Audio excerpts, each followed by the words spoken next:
Hello everyone, and welcome back to ET Diaries.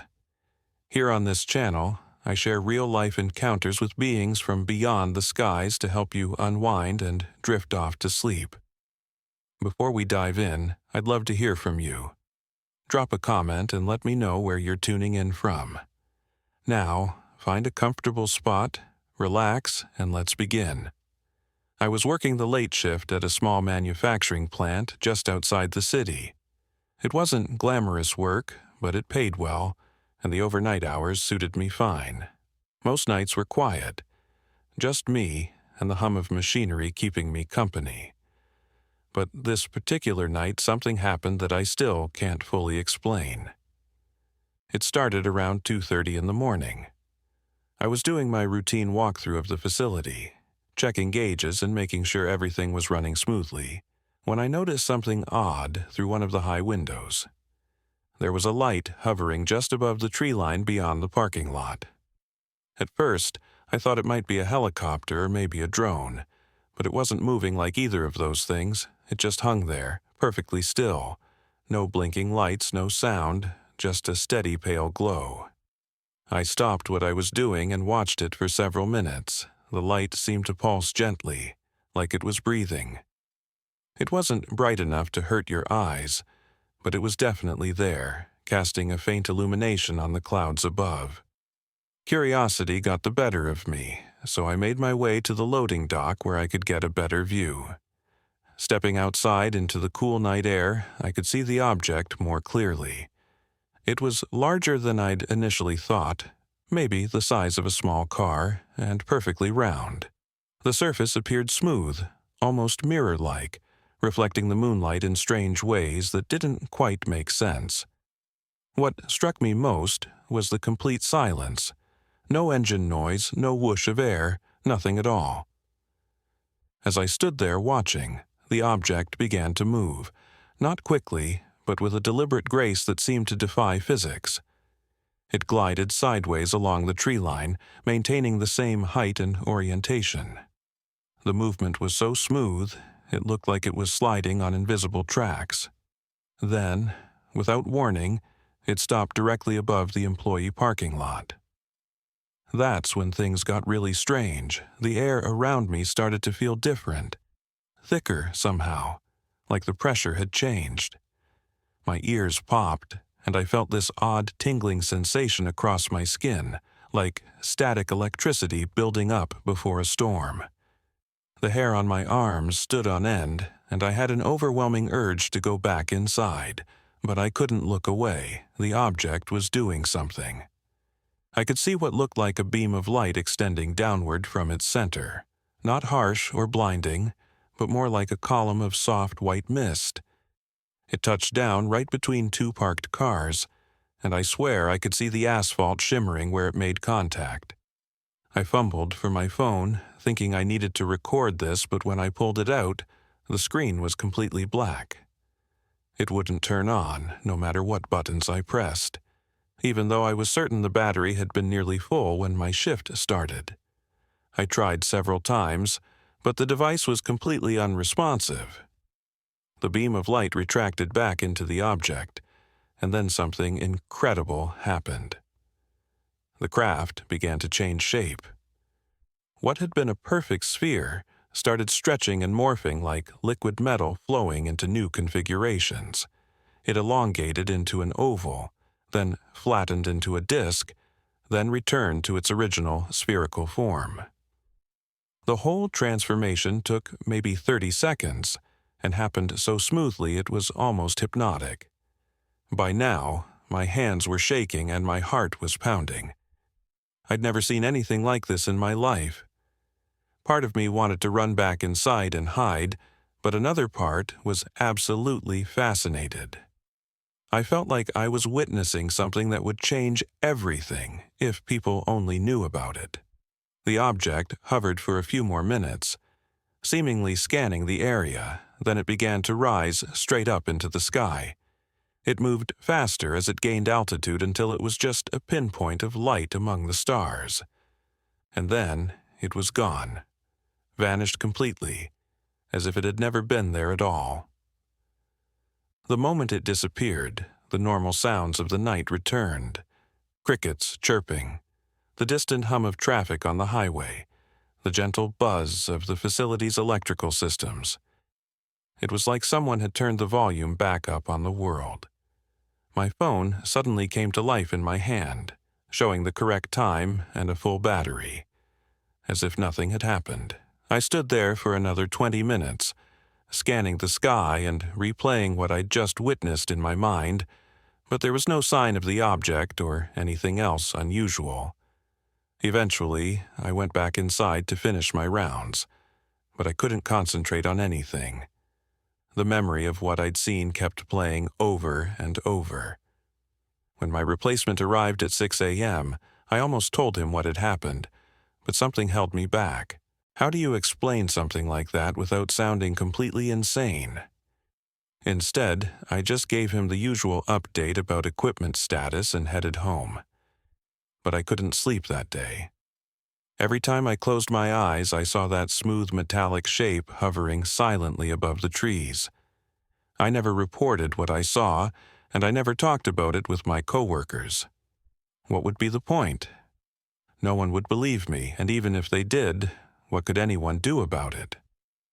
But the experience changed something in me. I started paying more attention to the night sky, looking for things that didn't belong, always wondering if I might see that strange craft again. Months passed, and I never saw anything quite like it. But there were other oddities, small things that most people would dismiss. Flickering lights that moved too purposefully, shadows that fell at impossible angles, brief moments where the air felt thick and charged like it had that night. Sometimes I wondered if seeing that object had opened my awareness to things that were always there, just beyond the edge of normal perception. I still work that same shift at the plant, and I still take my walks through the facility, but now I always pause at that window overlooking the parking lot. Just in case. Somewhere out there beyond our understanding, things are moving through the darkness, and occasionally one of us gets a glimpse of something extraordinary. The strangest part isn't what I saw that night. It's how normal everything seemed afterward. Like the world just absorbed this impossible event and continued on as if nothing had changed. But I know what I witnessed, and I know it was real. Whatever that craft was, wherever it came from, it was here. And for a brief moment our two worlds intersected in the quiet darkness of an ordinary Tuesday night. I woke up to the sound of footsteps outside my tent. Slow, deliberate footsteps that seemed to circle the campsite methodically. But here's the thing. I was camping alone, miles from the nearest trail, and it was 3 a.m. I lay perfectly still in my sleeping bag, listening. The footsteps weren't random like an animal would make. They had purpose, rhythm, like someone was surveying the area. My heart was pounding so hard I was sure whoever was out there could hear it. The footsteps stopped directly outside my tent. I held my breath, waiting. Through the thin fabric, I could see a shadow. Tall, impossibly thin, standing motionless just feet away from me. The shadow didn't move for what felt like hours, but was probably only minutes. Then I heard something that made my blood run cold. A soft scratching sound like fingernails dragging across the outside of my tent.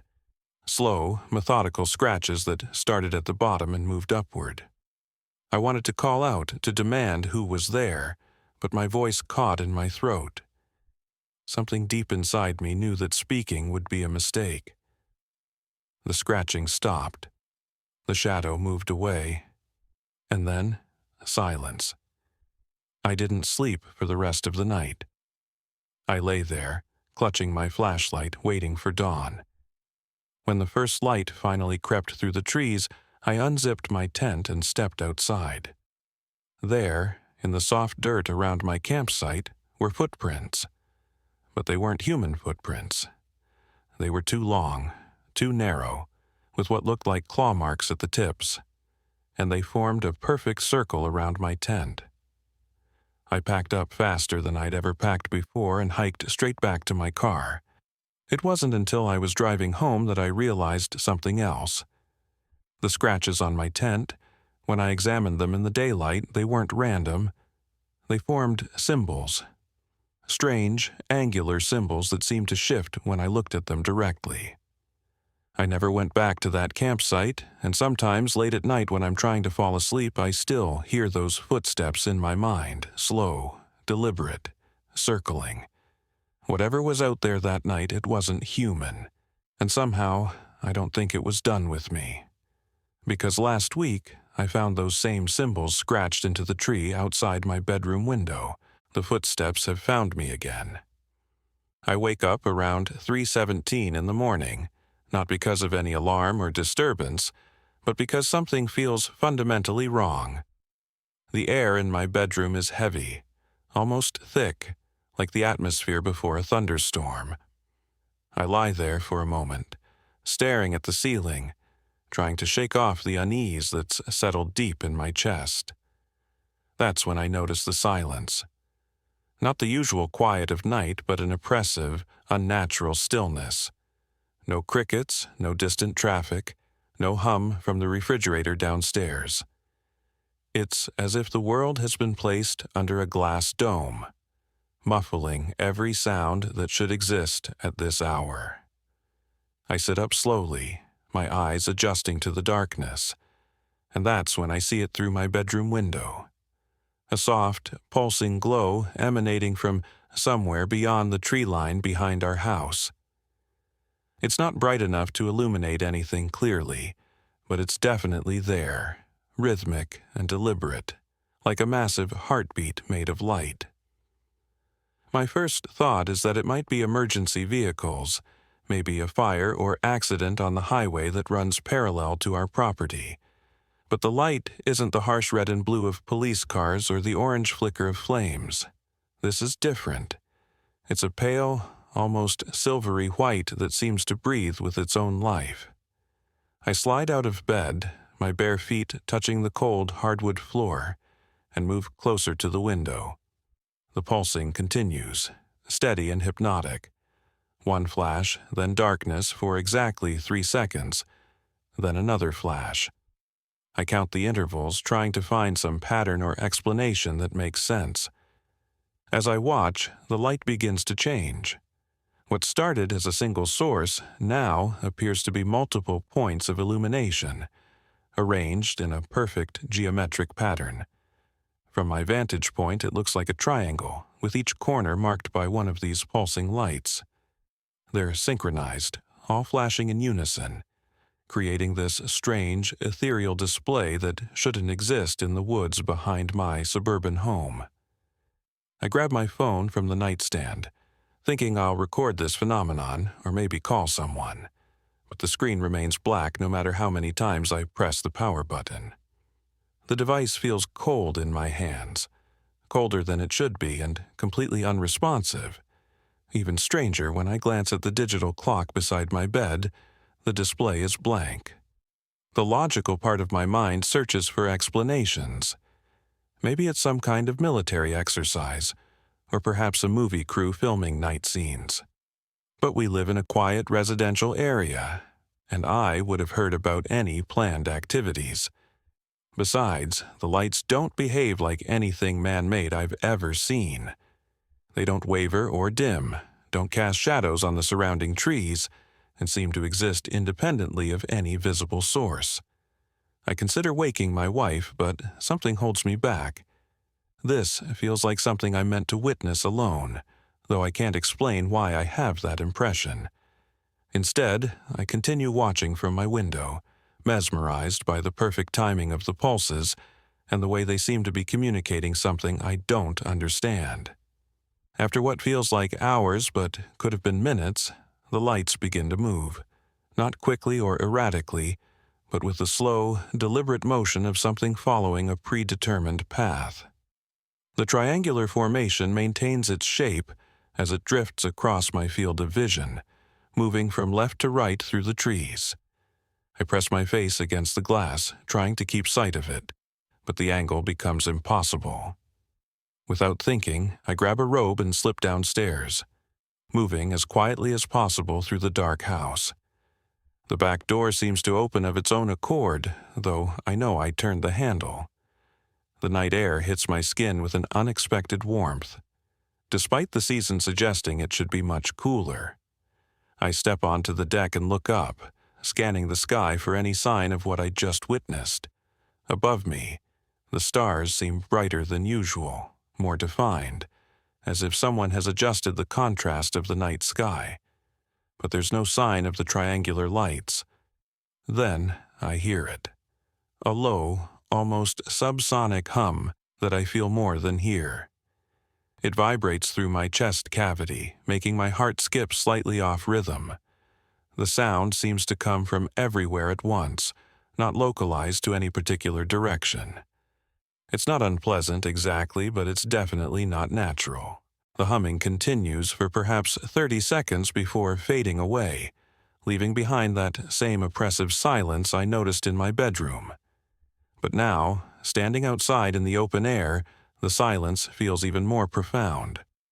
No wind rustles the leaves, no night birds call, no insects buzz. It's as if every living thing in a wide radius has simply stopped existing. I stand there for a long time, waiting for something else to happen, but the night remains still and empty. Eventually, the cold begins to seep through my robe, and I retreat back inside. As soon as I close the door behind me, the normal sounds of night return. The refrigerator hums back to life.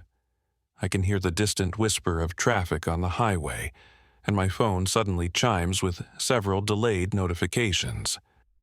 Back in my bedroom, I check the time. According to my clock, only 12 minutes have passed since I first woke up, though it felt like much longer. I look out the window one more time, but the woods are dark and ordinary now, showing no trace of the extraordinary display I witnessed. I don't sleep for the rest of the night. Instead, I sit by the window, watching and waiting, but nothing else happens. As dawn approaches and the sky begins to lighten, I start to question whether I really saw anything at all. Maybe it was just a vivid dream, or perhaps the lingering effects of the medication I'd taken for a headache earlier that evening. But I know what I saw. Those lights were real. That humming was real. And the way all sound disappeared from the world was definitely real. Something was out there in the woods behind my house. Something that doesn't fit into any category of normal experience. In the days that follow, I find myself returning to that window every night around the same time, hoping to see the lights again. I research military exercises, aircraft patterns, even experimental technology that might explain what I witnessed. But nothing I find comes close to matching the deliberate geometric precision of those pulsing lights. I consider telling people about it, but how do you describe something like that without sounding unhinged? Instead, I keep it to myself, carrying the memory like a secret that grows heavier with each passing day. Sometimes, in the quiet moments before sleep, I wonder if those lights were trying to communicate something. The perfect timing, the geometric formation, the way they seem to wait for me to notice them. Maybe they'll return, maybe they won't. But I'll be watching, because some experiences change you in ways you can't quite explain, and this was definitely one of them. The memory of that night stays with me, vivid and mysterious, a reminder that our ordinary world contains pockets of the extraordinary, hidden just beyond the edge of what we think we understand. We were conducting a routine surveillance flight over the Pacific when everything changed. I was piloting an F-18 Hornet as part of a 4-aircraft formation, cruising at 30,000 feet under a cloudless sky. The mission was standard reconnaissance, nothing we hadn't done dozens of times before. The ocean stretched endlessly below us, a perfect mirror reflecting the afternoon sun. That's when Lieutenant Rodriguez broke radio silence. His voice carried an edge I'd never heard before. "Control, we have multiple unidentified contacts bearing 270 degrees, approximately 15 miles out. I banked left to get a visual and immediately understood his concern. 3 objects hung motionless in the sky, defying every law of physics I knew. They weren't aircraft, at least not like anything in our inventory or anyone else's. The objects were perfectly spherical, each roughly the size of a school bus, with surfaces that seemed to absorb light rather than reflect it. No wings, no visible propulsion, no contrails or heat signatures. They simply existed in space, as if gravity had forgotten about them entirely. My instruments went haywire the moment I locked onto them. The radar screen filled with static. The compass spun wildly, and my heads-up display flickered between readings that made no sense. Echo formation, maintain current heading and altitude, came the order from our controller, but his voice was tight with barely controlled tension. We'd trained for encounters with enemy aircraft, but this fell outside every protocol we knew. The objects began to move then, not with the gradual acceleration of conventional aircraft, but with instantaneous direction changes that would have liquefied any human pilot. Rodriguez attempted to close distance, pushing his Hornet to its limits, but the objects stayed exactly where they wanted to be. When he pulled a 7G turn that should have brought him within visual range, they simply weren't there anymore. Then they reappeared behind our entire formation, having somehow traveled several miles in the blink of an eye. The impossible maneuver sent chills down my spine. The lead object began descending toward the ocean surface, and we followed at a respectful distance. As it approached the water, something extraordinary happened. The ocean didn't splash or part. It simply opened, creating a perfect circular aperture about 50 feet across. The water formed walls around the opening, held in place by some invisible force. The object descended through this impossible portal and vanished beneath the waves. The other 2 followed in perfect sequence, and then the ocean closed seamlessly, as if nothing had ever disturbed its surface. We circled the area for 20 minutes, but our sonar detected nothing unusual beneath the waves. No structures, no movement, no trace of the objects that had just performed the impossible right before our eyes. When we returned to base, the debriefing was unlike anything I'd experienced. Men in suits who weren't military questioned us for hours, taking detailed notes but offering no explanations. The official report classified our encounter as equipment malfunction and atmospheric phenomena. Our gun camera footage was confiscated and never returned. We were ordered never to discuss what we'd seen, but the images burned themselves into my memory. Those objects moved with purpose and intelligence, demonstrating technology that made our most advanced aircraft look like paper airplanes. Years later, I learned that similar encounters had been reported by military pilots around the world, always followed by the same pattern of official denial and classification. But I know what I saw that day over the Pacific. We weren't alone in the sky, and whatever shared that airspace with us possessed capabilities that challenged everything we thought we knew about the possible. The ocean had opened like a doorway, and something had gone home through it. The question that haunts me isn't whether they'll return, but whether they ever really leave.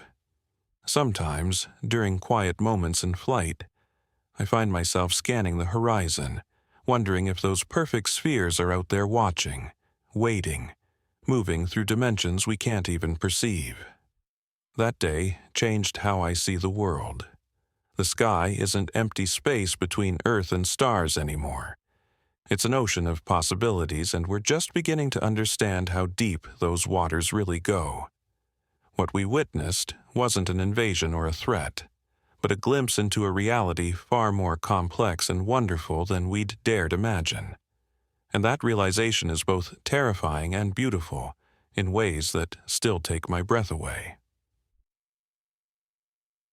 The encounter. Sleep doesn't come easily after what happened. Even now, months later, I find myself staring at the ceiling in the early hours, wondering if it was real.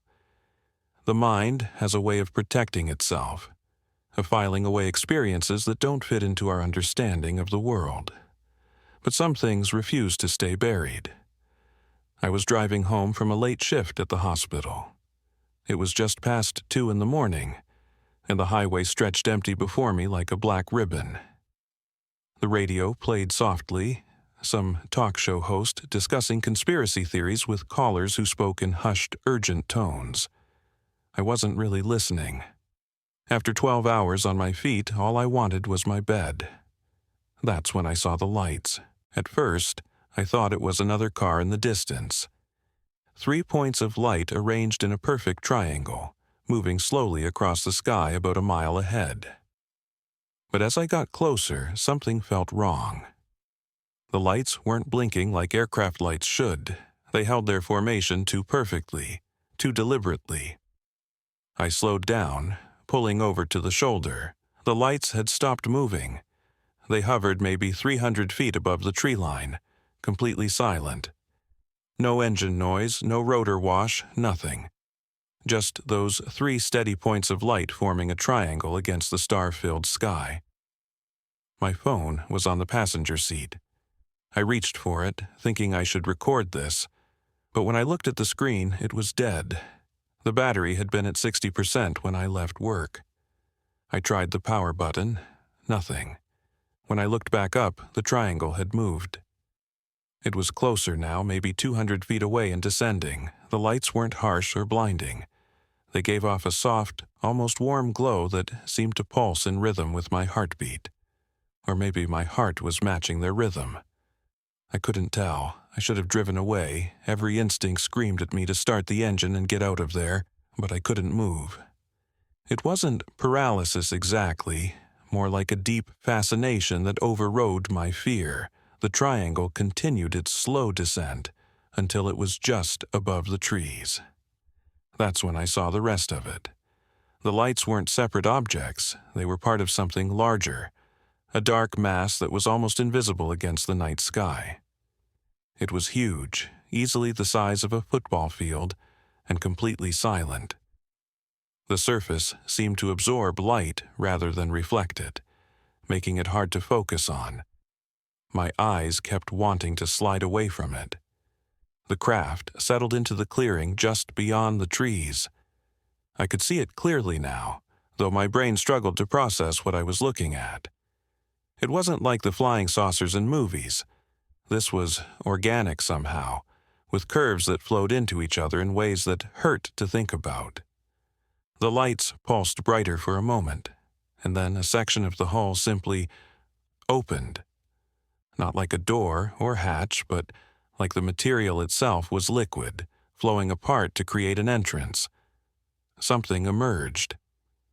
I want to say it was a figure, but that implies a shape I could recognize. It was tall, maybe 7 feet, and moved with a fluid grace that didn't quite match human locomotion. The proportions were wrong, the limbs too long, the torso too narrow. In the soft light from the craft, its skin appeared pale and smooth, almost luminescent. It turned toward me. I don't remember much of what happened next. There are fragments, like pieces of a dream, half remembered upon waking.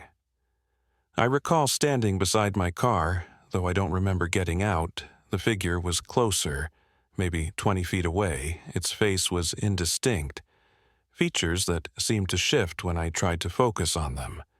But the eyes I remember, large and dark, filled with an intelligence that was both alien and somehow familiar. It spoke without words.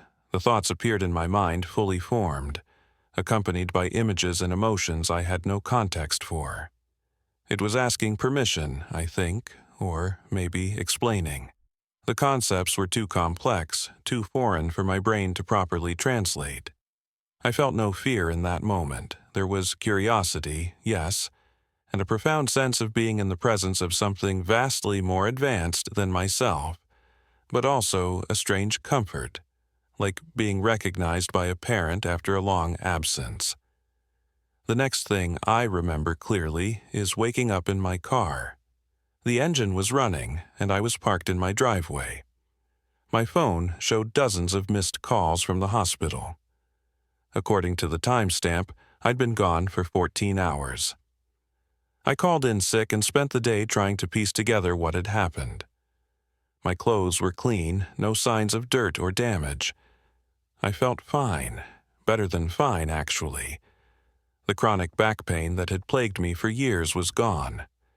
A small scar on my hand from a childhood accident had disappeared. The local news mentioned unusual lights spotted by several residents, but the reports were dismissed as aircraft from a nearby military base. I almost convinced myself that's all it was. Almost, but 3 days later, the dreams started. They weren't nightmares exactly. I found myself standing in vast chambers filled with soft light, surrounded by beings whose forms shifted like smoke. They spoke in harmonies that resonated in my bones, sharing knowledge that evaporated the moment I tried to grasp it. I saw Earth from impossible distances, watched civilizations rise and fall like waves on a shore. The dreams came every night for weeks. Always the same message, though I could never quite retain the details. They were watchers, had been watching for longer than human civilization had existed. Not judges or conquerors, but gardeners tending to something precious and fragile. Eventually, the dreams faded. Life returned to normal, or what passed for normal. I went back to work, paid my bills, had conversations about weather and politics. But something had changed. I found myself looking up more often, scanning the night sky with new awareness. Sometimes, late at night when the world is quiet, I catch glimpses of lights moving between the stars. Too distant to be sure, too regular to be natural. They're still watching, still waiting for something I don't understand.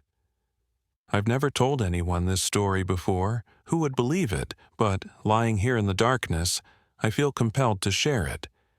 Maybe there are others who've had similar experiences. Maybe we're not as alone as we think. The universe is vast and full of wonders we can barely imagine. And sometimes, just sometimes, those wonders take notice of us in return. I close my eyes and drift toward sleep, half hoping for dreams of distant chambers and beings of light. The night sky continues its ancient dance above, holding secrets we're only beginning to glimpse.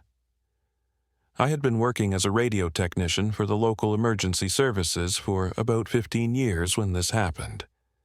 It was a routine night shift, monitoring communications and maintaining equipment. The facility was isolated, about 20 miles outside town, surrounded by nothing but desert and scrub brush. I was used to the solitude, the quiet hum of equipment, and the occasional crackle of radio chatter. Around 2:30 in the morning, something changed. The radio frequency started picking up interference, but not the usual kind. This was different. It began as a low, rhythmic pulse that seemed to cut through multiple channels at once. I adjusted the settings, thinking it was atmospheric disturbance or maybe equipment from a nearby military base, but the pattern was too precise, too deliberate. The pulsing grew stronger, and then I heard something that made me freeze. Voices. Not human voices, but something else entirely. They spoke in overlapping tones, creating harmonies that shouldn't have been possible with vocal cords. The language was unlike anything I'd ever heard, but somehow I understood fragments of it. They were discussing coordinates, measurements, something about collection protocols. I grabbed my notebook and started writing down everything I could make sense of. The voices mentioned locations I recognized, streets in our town, even specific addresses. They talked about subjects and monitoring phases, with the clinical detachment of scientists discussing lab specimens. My hands were shaking as I wrote, but I couldn't stop listening. Then, one of the voices said something that made my blood run cold. It gave my address. My exact address down to the apartment number. They were talking about me, about my work schedule, about how long I'd been observed. The voice described my daily routines with unsettling accuracy. Things that no one could know unless they'd been watching me for months. I tried to trace the signal, but the equipment showed nothing. No source, no direction, no frequency lock. It was as if the voices were coming from everywhere and nowhere at once. The interference patterns on my screens looked wrong too, forming geometric shapes that pulsed in sync with the voices. Perfect circles, triangles, symbols that reminded me of circuit diagrams, but far more complex. The transmission lasted exactly 17 minutes. I know because I timed it, watching the clock as these beings discuss their research parameters and data collection schedules. They mentioned other technicians, other people in my position who had detected the communications. The implication was clear.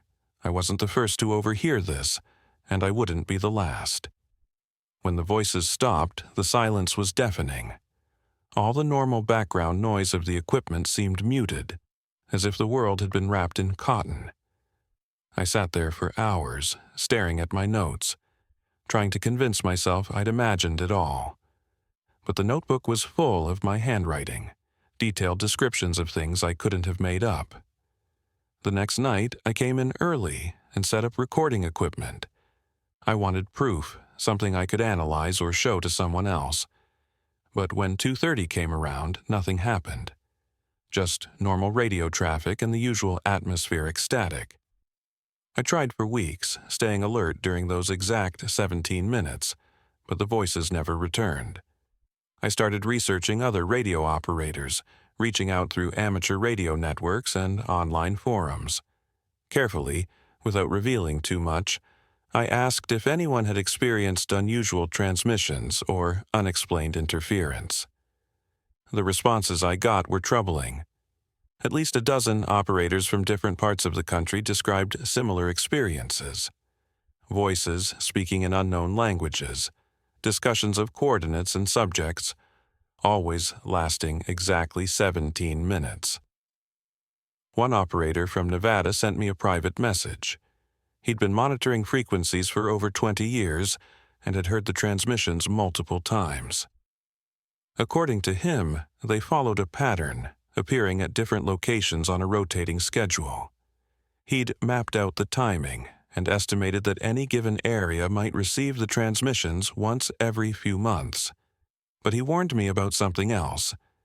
Operators who reported these incidents too widely had a tendency to disappear from the community, their equipment failing, their interest in radio work suddenly evaporating. I kept my notes hidden and stopped asking questions, but I couldn't stop thinking about what I'd heard. The clinical way they'd discussed human subjects, the detailed knowledge of our routines and locations, the implication that this monitoring was widespread and ongoing. Whatever these beings were, they weren't just observing us from a distance. They were cataloging us, studying us with the thoroughness of scientists preparing for something bigger. Months later, I started noticing changes in my own behavior. Small things at first. I'd find myself taking different routes to work, varying my schedule without conscious thought. I began checking my locks obsessively and installing additional security cameras around my apartment. It was as if some part of my mind was trying to protect me from observation, even though I couldn't remember making the decision to be more cautious. The really unsettling part came when I reviewed my security footage. There were gaps, missing segments that corresponded to times when I should have been home but couldn't remember being there. The timestamps showed continuous recording, but entire hours were just gone, replaced by static or looped footage of empty rooms. My neighbors never reported seeing anything unusual, no signs of break-ins or technical problems. I started keeping a detailed journal, documenting every day and every memory I could recall. The gaps became more apparent when I had something to compare against. Whole afternoons would disappear, leaving me with vague impressions of having been somewhere else, of conversations I couldn't quite remember. But these weren't blackouts or medical episodes. I felt fine, alert, normal in every way except for these missing pieces of time. The last entry in my journal was 3 months ago. I found it this morning, written in my handwriting but describing things I don't remember doing. It talked about compliance testing and memory integration protocols. It mentioned being in a room with white walls and soft lighting, being asked questions about my work, my knowledge of radio frequencies, my understanding of communication systems. According to the journal, I answered all their questions willingly, even helpfully. I apparently provided technical details about our emergency response networks, our communication protocols, the vulnerabilities in our systems. The entry was written in my normal style, but with a detached, clinical tone that didn't sound like me at all. I don't remember writing it. I don't remember any of the experiences it describes, but the handwriting is definitely mine, and the technical details are accurate. Someone with my knowledge and access wrote those words, describing cooperation with beings I can only assume were the same ones I'd overheard on the radio frequencies. The journal ends with a note that chills me every time I read it. Integration successful. Subject prepared for Phase 2. Monitoring communication protocols established. Next contact in 90 days. Today marks exactly 90 days since that entry was written. I've been sitting here, staring at the radio equipment, waiting for something to happen. The frequencies are quiet, just normal traffic and atmospheric noise. But I can't shake the feeling that I'm being watched, that somewhere in the static and silence they're listening. I keep thinking about that first night, about the clinical way they discussed their subjects, the detailed knowledge they had of our lives and routines. I wonder how many of us are part of their research. How many people are walking around with gaps in their memory and journals they don't remember writing. The worst part is the uncertainty. I don't know what they want, what Phase 2 involves, or what role I'm supposed to play in their research. I only know that I've been selected for something, marked in a way I can't understand or escape. Oh, every day feels like waiting for a phone call that might never come, or might come when I least expect it. Tonight, I'm going to destroy the radio equipment and resign from my position. I'm going to move somewhere far from here, somewhere without emergency communication networks or isolated facilities. Maybe, if I remove myself from their research parameters, they'll lose interest and move on to other subjects, but deep down, I suspect it's already too late. If they can erase memories and manipulate time, if they can monitor us as thoroughly as those transmissions suggested, then there's nowhere to run that they can't find me. I'm part of their study now, whether I remember participating or not. As I write this, I keep glancing at the clock. 2:28 in the morning. 2 minutes until the time when everything changed.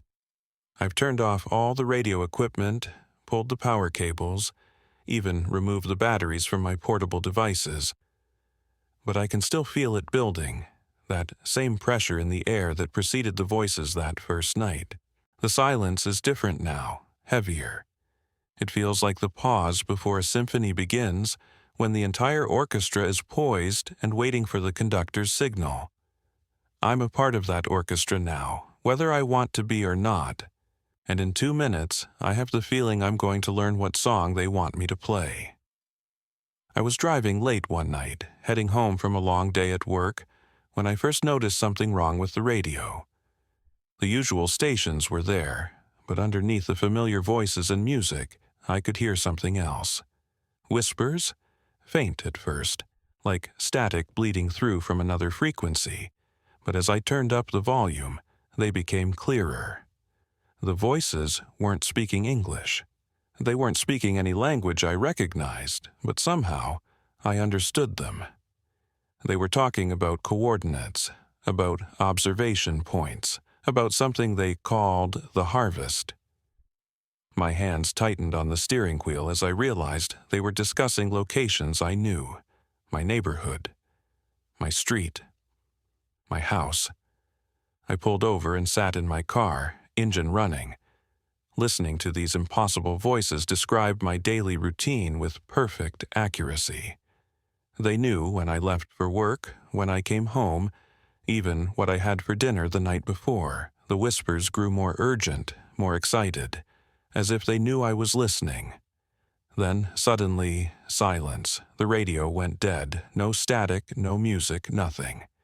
Just the sound of my own breathing and the distant hum of traffic on the highway. I tried changing stations, but every frequency was empty. It was as if every radio signal in the area had simply vanished.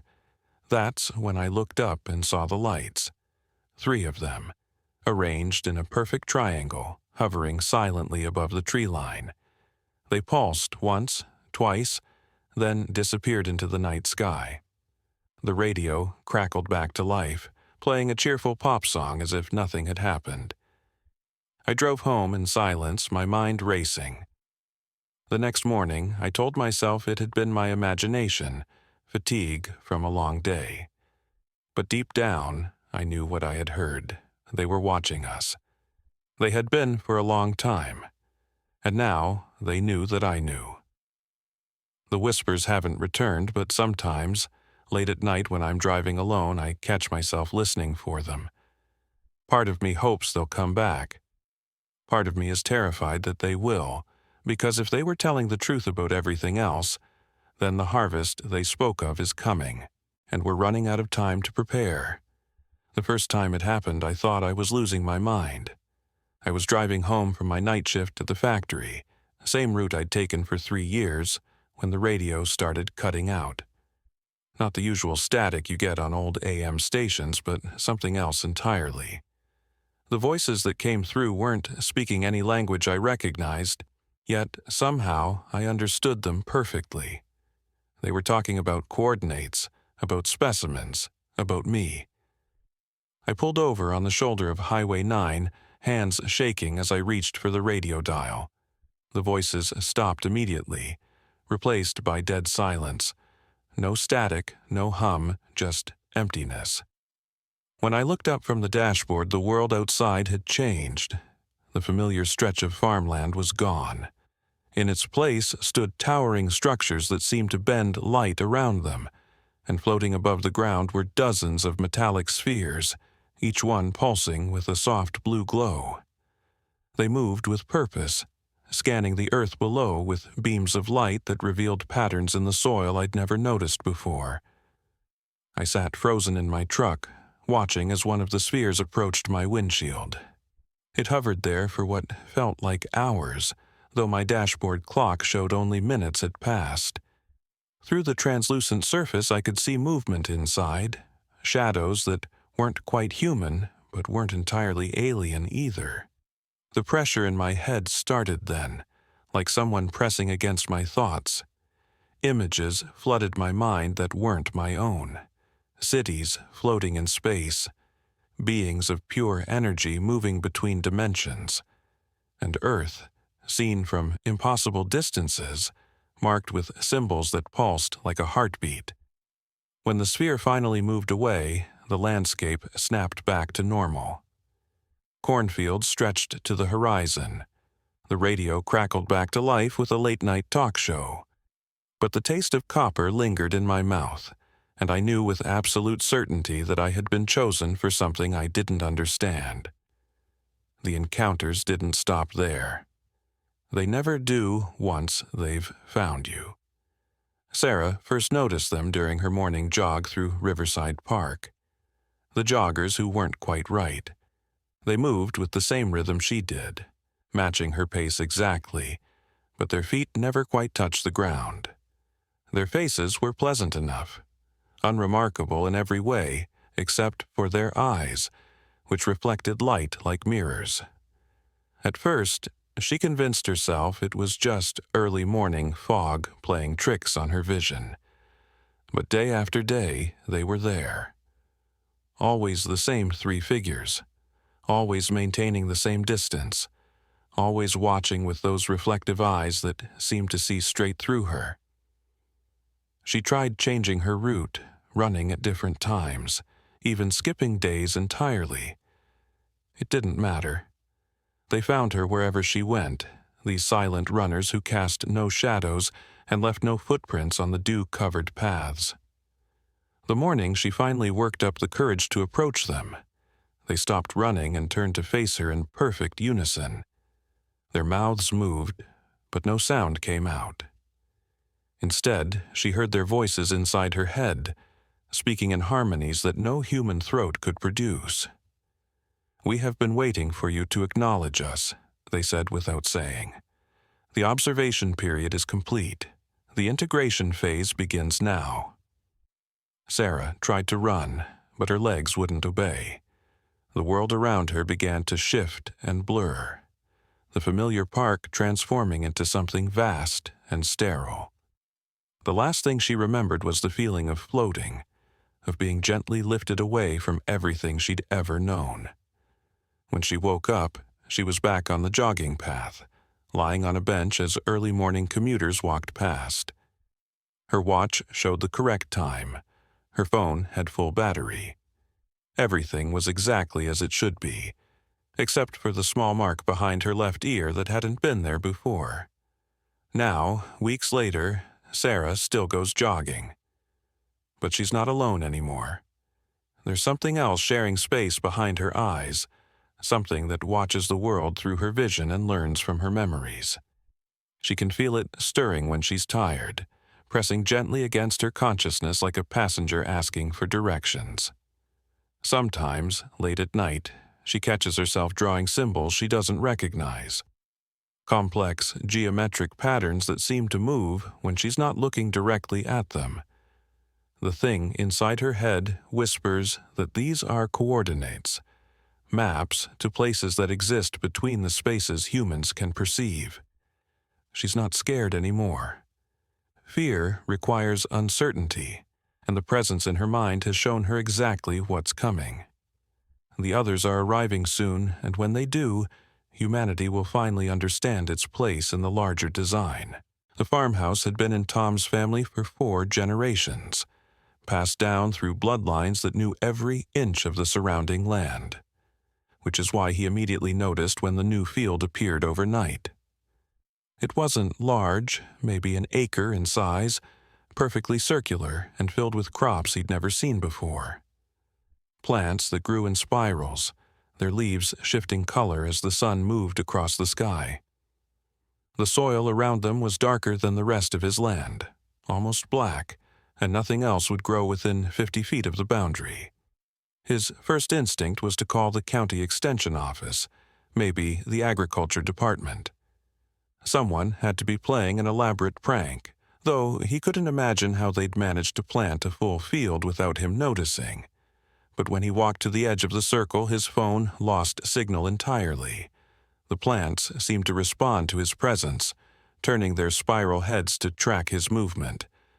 There was intelligence there, a collective awareness that made his skin crawl. He backed away slowly, keeping his eyes on the field until he reached his truck. That night, the field glowed. Not brightly, just a soft phosphorescence that was visible from his bedroom window. Tom sat in his chair and watched as shapes moved between the rows, tall figures that bent and swayed with the alien plants. They worked with purpose, tending their impossible garden with tools that looked like extensions of their own bodies. By morning, the field had doubled in size. Tom called his neighbor Jake, a practical man who'd farmed the adjacent land for 30 years. Jake arrived with a thermos of coffee and a skeptical expression that lasted exactly as long as it took him to see the circle of black earth and spiral plants. "What the hell is that?" Jake whispered, though there was no one around to overhear. "I was hoping you could tell me," Tom replied. They stood at the edge of the boundary, neither willing to step onto the dark soil. The plants swayed in a breeze that didn't touch anything else, their movements synchronized like a slow dance. Jake pulled out his phone to take pictures, but the camera showed only empty farmland. "It's not there," Jake said, staring at his screen. "According to this, it's just your regular cornfield." But they could both see it clearly with their naked eyes. The impossible plants, the black earth, the way the air seemed to shimmer above the crops like heat waves. Tom reached into his pocket for his own phone, but his hand closed around something else entirely. A seed, smooth and warm, pulsing with a faint light. He didn't remember picking it up, but somehow he knew it belonged to him now. The knowledge of what to do with it was already growing in his mind, planted there by the same intelligence that had created the field. That night, Tom walked out to his vegetable garden behind the house. The seed in his pocket seemed to guide his steps, leading him to a patch of earth that felt different under his feet. He knelt and pressed the seed into the soil, covering it with dirt that seemed to accept it eagerly. 3 days later, the first spiral plant broke through the surface. The expansion continues, spreading from farm to farm in a pattern that only makes sense when viewed from above. The plants grow faster each day, their roots extending deep into the earth and connecting with something vast and patient that has been waiting beneath the surface for longer than human civilization has existed.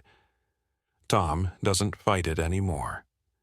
The knowledge that comes with each new plant is too valuable, too beautiful to resist. He understands now that the field isn't an invasion, it's a gift, a chance for humanity to evolve beyond its limited perspective and join something infinitely larger.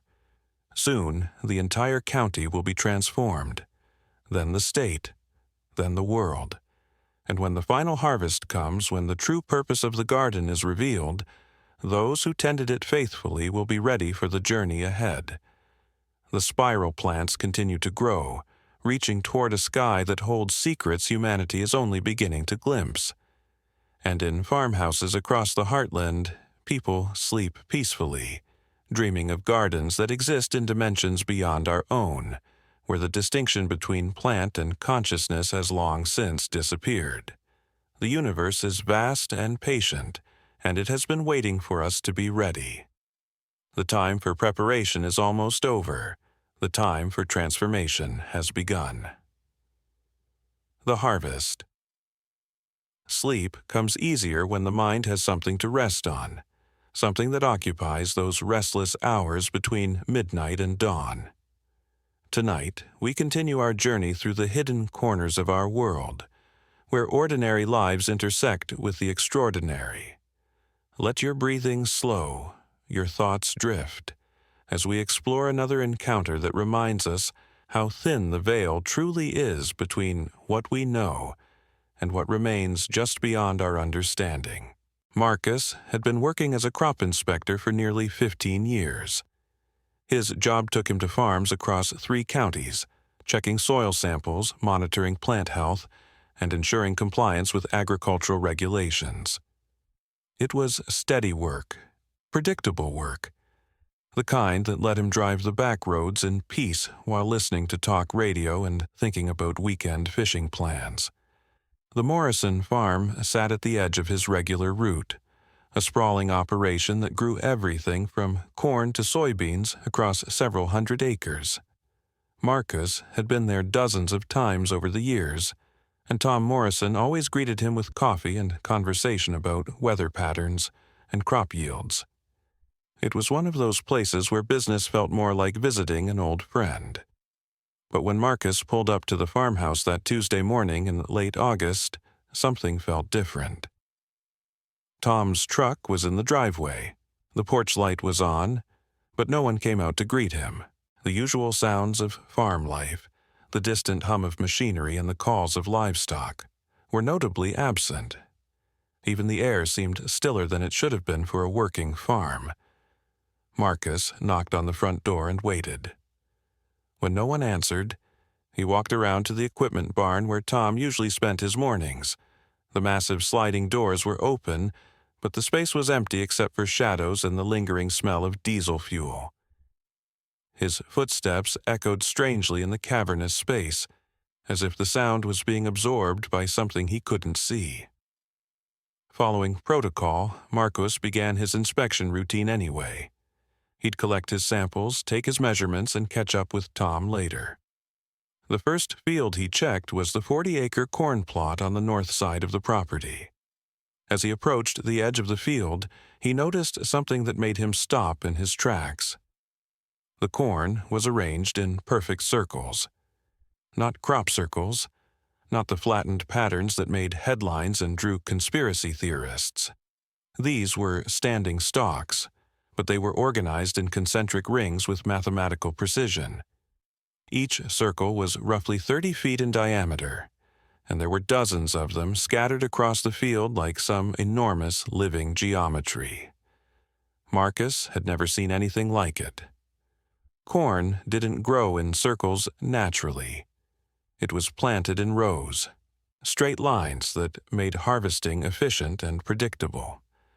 But these formations looked deliberate, planned, as if someone had carefully transplanted each stalk to create these patterns. The corn itself appeared healthy, even unusually robust, with thick stalks and full ears that seemed ahead of the normal growing schedule. He walked between the circles, taking photographs and notes. The spacing was consistent, the alignment precise. There were no tire tracks or footprints in the soil, no signs of machinery or human intervention. The earth between the circles was undisturbed, as if the corn had simply grown this way from the beginning. As he moved deeper into the field, Marcus began to feel watched. It started as a subtle awareness, the kind of feeling you get when someone's looking at you from across a room. But there was no one else around. The sensation grew stronger with each circle he examined, until it felt like dozens of unseen eyes were tracking his every movement. He tried to rationalize what he was seeing. Maybe Tom had been experimenting with some new planting technique. Maybe there was a scientific explanation he wasn't aware of. But the more he studied the formations, the more impossible they seemed. The level of precision required would have taken weeks of careful planning and planting, and Tom had never mentioned any experiments during their previous conversations. Marcus reached for his phone to call the office, thinking his supervisor needed to see this. But the screen showed no signal, despite being in an area where he'd always had good coverage. He tried the radio in his truck, but it produced only static. The isolation felt sudden and complete, as if the farm had been cut off from the outside world. That's when he heard the humming. It was low and rhythmic, almost musical, coming from somewhere beyond the field. The sound seemed to emanate from the ground itself, a deep vibration that he felt in his chest as much as he heard with his ears. It rose and fell in patterns that reminded him of breathing, as if the earth was alive and responding to his presence.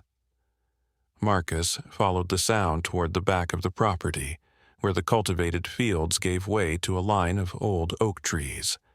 The humming grew stronger as he approached the tree line, and he noticed something else unusual.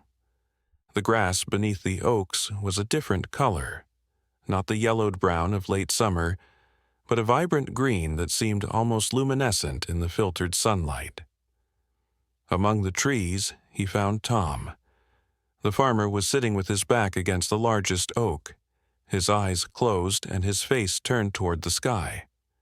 At first, Marcus thought he was asleep, but as he got closer, he realized Tom's lips were moving silently, as if he was speaking to someone Marcus couldn't see. "Tom?" Marcus called out, but the farmer didn't respond. "Tom, are you all right?" When Tom finally opened his eyes, they had a distant quality, as if he was looking through Marcus rather than at him.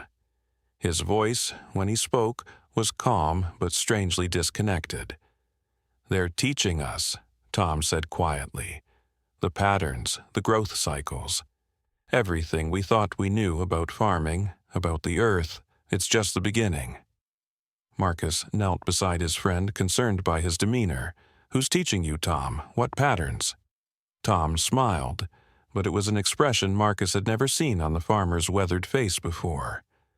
It was peaceful but alien, as if something else was looking out through his eyes. "They've been here for generations," Tom continued. "Watching, learning, helping. The circles are communication, Marcus, instructions. The corn is growing faster, stronger, more nutritious than it ever has before. They're showing us how to feed the world." The humming sound intensified, and Marcus felt a strange pressure in his head, as if something was trying to push its way into his thoughts. Images flickered at the edge of his consciousness. Vast fields of crops arranged in impossible patterns. Underground chambers filled with a soft, pulsing light, and beings that moved with fluid grace through spaces that seemed to exist outside normal geometry. He shook his head, trying to clear the visions. "Tom, we need to get you to a doctor. You've been sitting out here too long. The heat, maybe some kind of—" "No heat," Tom interrupted gently. "Cool down here, always cool when they're around. Time moves differently, too. I've been here for hours, but it feels like minutes, or maybe days. Hard to tell."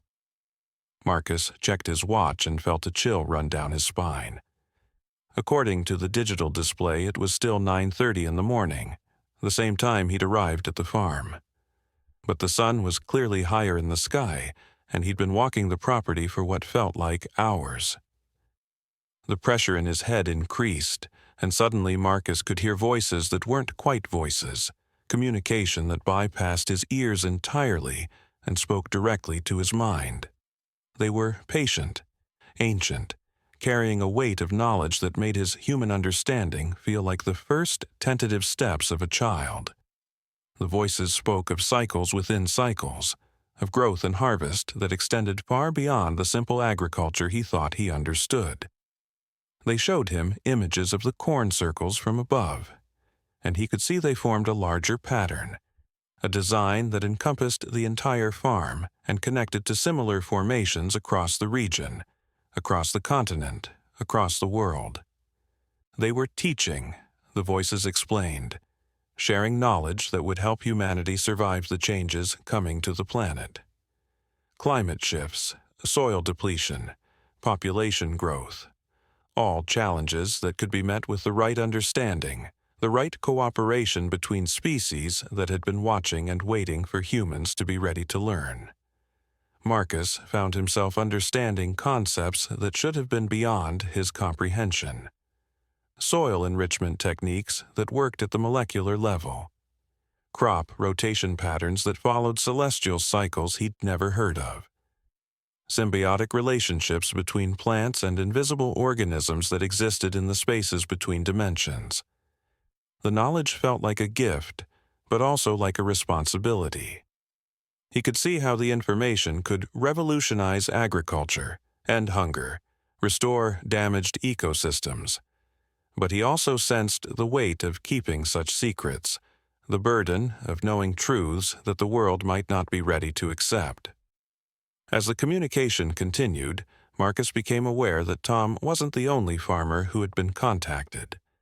The voices showed him glimpses of similar encounters across the agricultural regions, quiet conversations between ancient intelligences and humans who worked the land. A network of knowledge sharing that had been growing for decades, preparing for a time when such cooperation would become essential for survival. The beings, whatever they were, had been studying human agriculture for generations, learning how to communicate with those who understood the rhythms of planting and harvest. They chose farmers because farmers already knew how to listen to the land, how to work with natural cycles rather than against them. Gradually, the pressure in Marcus's head began to ease, and the voices grew fainter. The humming sound diminished to barely audible levels, and normal awareness began to return. Tom was looking at him with clear eyes now, no longer distant but carrying a new depth of understanding. "You felt it too," Tom said. It wasn't a question. Marcus nodded, still processing what had happened. The corn circles, the knowledge. It's real. It's real, Tom confirmed. And it's just the beginning. They're patient, Marcus. They've been waiting for us to be ready to learn. Some of us are ready now. The two men sat in comfortable silence for several minutes, both understanding that their world had fundamentally changed. The knowledge they'd received came with an implicit responsibility to use it wisely, to share it carefully with others who might be ready to accept such gifts. When Marcus finally returned to his truck, his instruments were working normally again. His phone showed several missed calls from his office, and the radio crackled with routine dispatch communications. The outside world had resumed its normal operation, but he knew he would never see it the same way again. Over the following weeks, Marcus found himself paying different attention to the farms on his route. He looked for subtle signs of the circular patterns, listened for the quiet humming that might indicate contact was being made. He discovered that the phenomenon was more widespread than he'd initially realized, but always discreet, always careful not to disrupt the normal flow of agricultural life. Some farmers, when approached carefully, admitted to similar experiences. Others seemed unaware of any changes beyond unusually good crop yields and soil conditions they couldn't quite explain. The knowledge was being shared selectively, with those who could accept it without being overwhelmed by its implications. Marcus began incorporating some of the techniques he'd learned into his official recommendations, carefully presenting them as innovative but scientifically sound approaches to sustainable farming. The methods worked remarkably well, producing results that impressed his supervisors and the farmers who implemented them. But late at night, when he was alone with his thoughts, Marcus wondered about the larger picture. The beings had shown him glimpses of global patterns, of changes coming to the planet that would require new approaches to feeding humanity. They were preparing, teaching, sharing knowledge that would become crucial in the years ahead. He thought about Tom, still farming his land, but now with an understanding that extended far beyond traditional agriculture. The corn circles had disappeared after that first encounter, but the farmer's methods had evolved in subtle ways that produced remarkable results. Visitors to the farm often commented on the unusual vitality of the crops, the richness of the soil, the sense of harmony that seemed to permeate the entire operation. Sometimes, on clear nights when the stars seemed particularly bright, Marcus would drive past the Morrison farm and see Tom standing in his fields, face turned toward the sky as if listening to voices only he could hear. The sight no longer seemed strange or concerning. It seemed like the most natural thing in the world, a farmer maintaining a conversation with intelligences that understood the true nature of growth and harvest. The knowledge remained with Marcus, a constant awareness of connections and possibilities that most people couldn't perceive. He carried it carefully, sharing pieces when appropriate, always mindful of the trust that had been placed in him.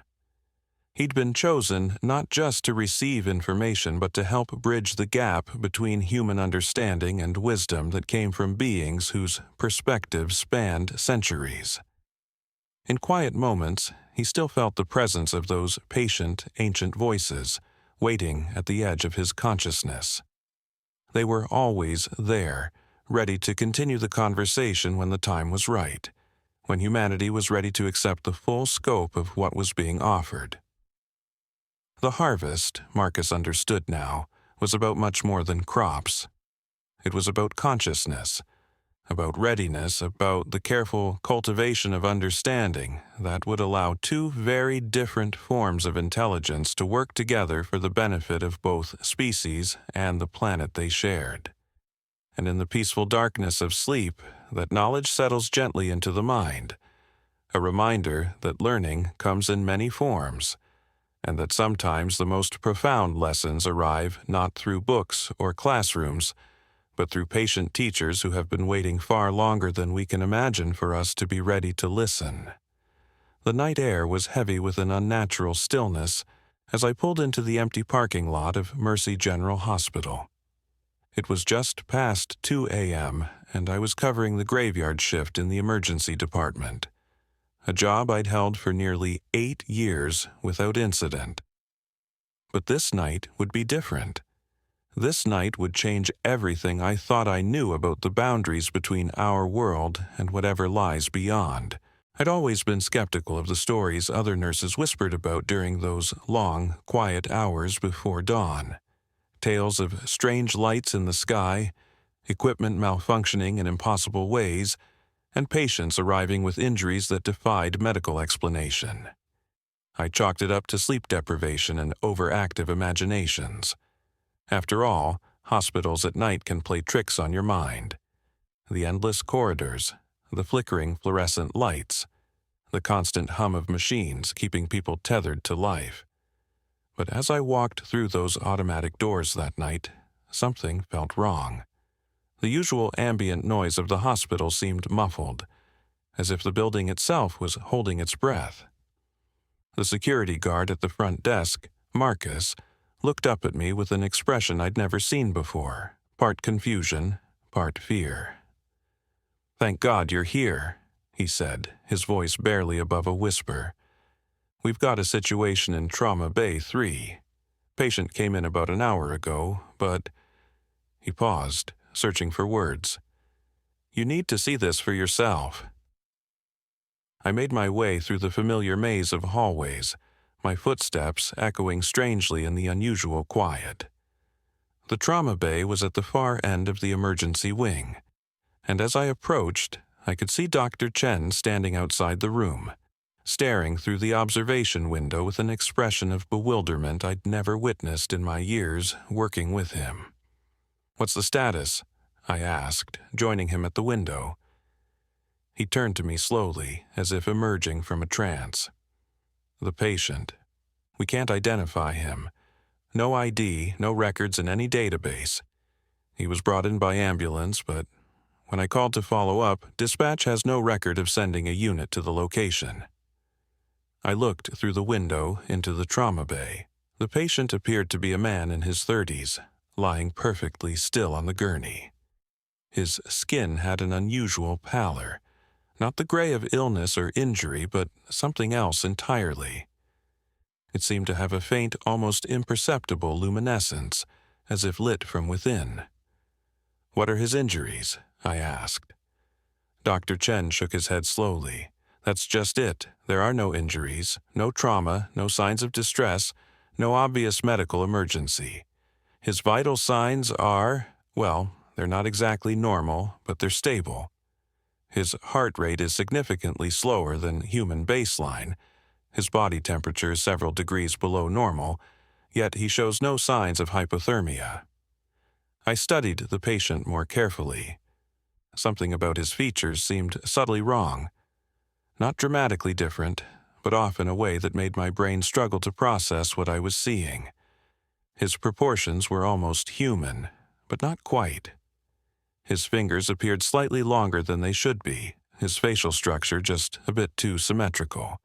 "Has he been conscious at all?" I asked. "That's the strangest part," Dr. Chen replied. "He opened his eyes once, about 20 minutes ago.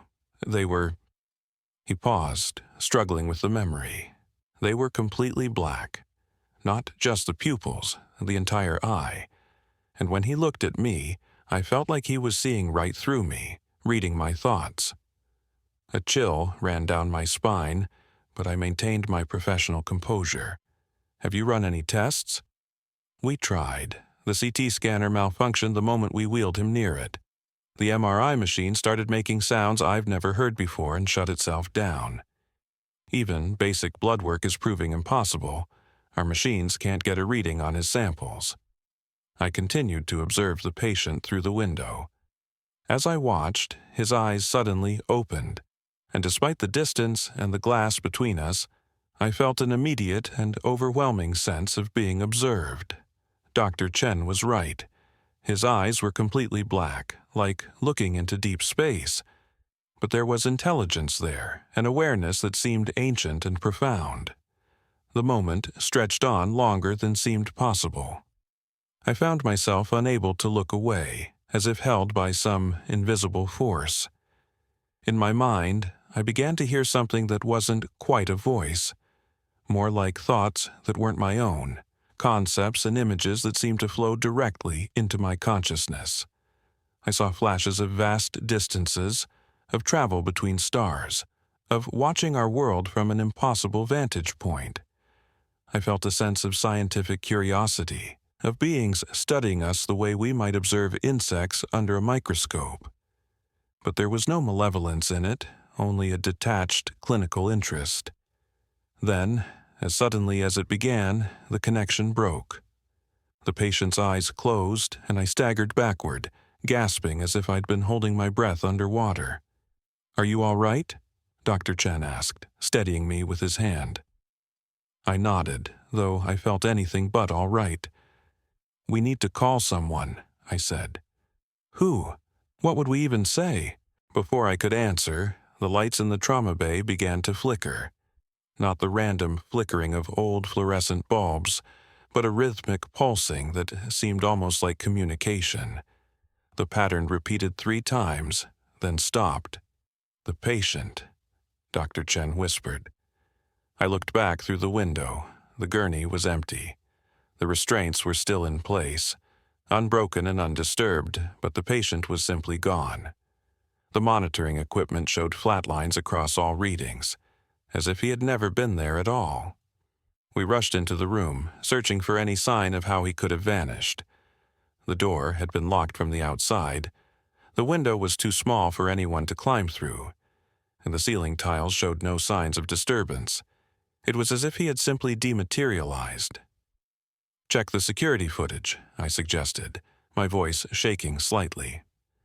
Marcus reviewed the cameras with us, but the recording showed something impossible. On the monitor, we could see ourselves standing outside the trauma bay having our conversation, but the room appeared empty the entire time. There was no patient on the gurney, no medical equipment attached to anyone. According to the video, we had been staring at and discussing an empty room. "This doesn't make sense," Marcus muttered, rewinding the footage again. I saw him. We all saw him. But as I watched the empty trauma bay on the security monitor, I began to doubt my own memories. Had we really seen a patient at all? The experience felt real, but the evidence suggested otherwise. It was as if reality itself had been temporarily altered, then snapped back into place. Dr. Chen was checking the computer records. "There's no admission in the system," he said quietly. "No ambulance call, no patient intake, no medical orders. According to our records, nothing happened tonight." The next morning, I tried to process what I had experienced. I considered the possibility that I had been hallucinating, that the stress of night shift work had finally gotten to me. But both Dr. Chen and Marcus remembered the same events, described the same impossible patient, felt the same inexplicable sense of being observed by something not quite human. Over the following weeks, I found myself paying closer attention to the stories my colleagues shared. The strange lights in the sky seemed less like fantasies and more like potential evidence. The equipment malfunctions took on new significance.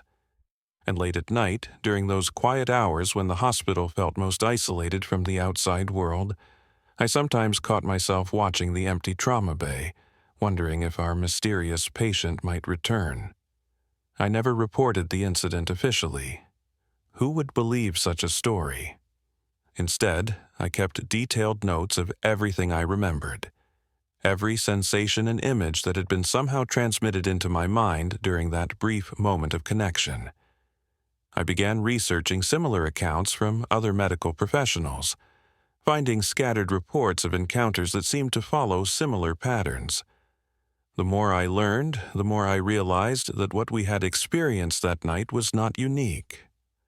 Hospitals, it seemed, were common sites for these encounters, perhaps because they were places where the boundaries between life and death were already thin, where the impossible was witnessed daily in the form of medical miracles and unexplained recoveries. I still work the night shift at Mercy General, I still walk those same corridors past that same trauma bay where something extraordinary and terrifying occurred. And sometimes, in the quiet hours before dawn, I feel that same sense of being watched, of being studied by intelligences that exist beyond our understanding. The experience changed my perspective on everything. The universe suddenly seemed vast and populated with mysteries we couldn't begin to comprehend.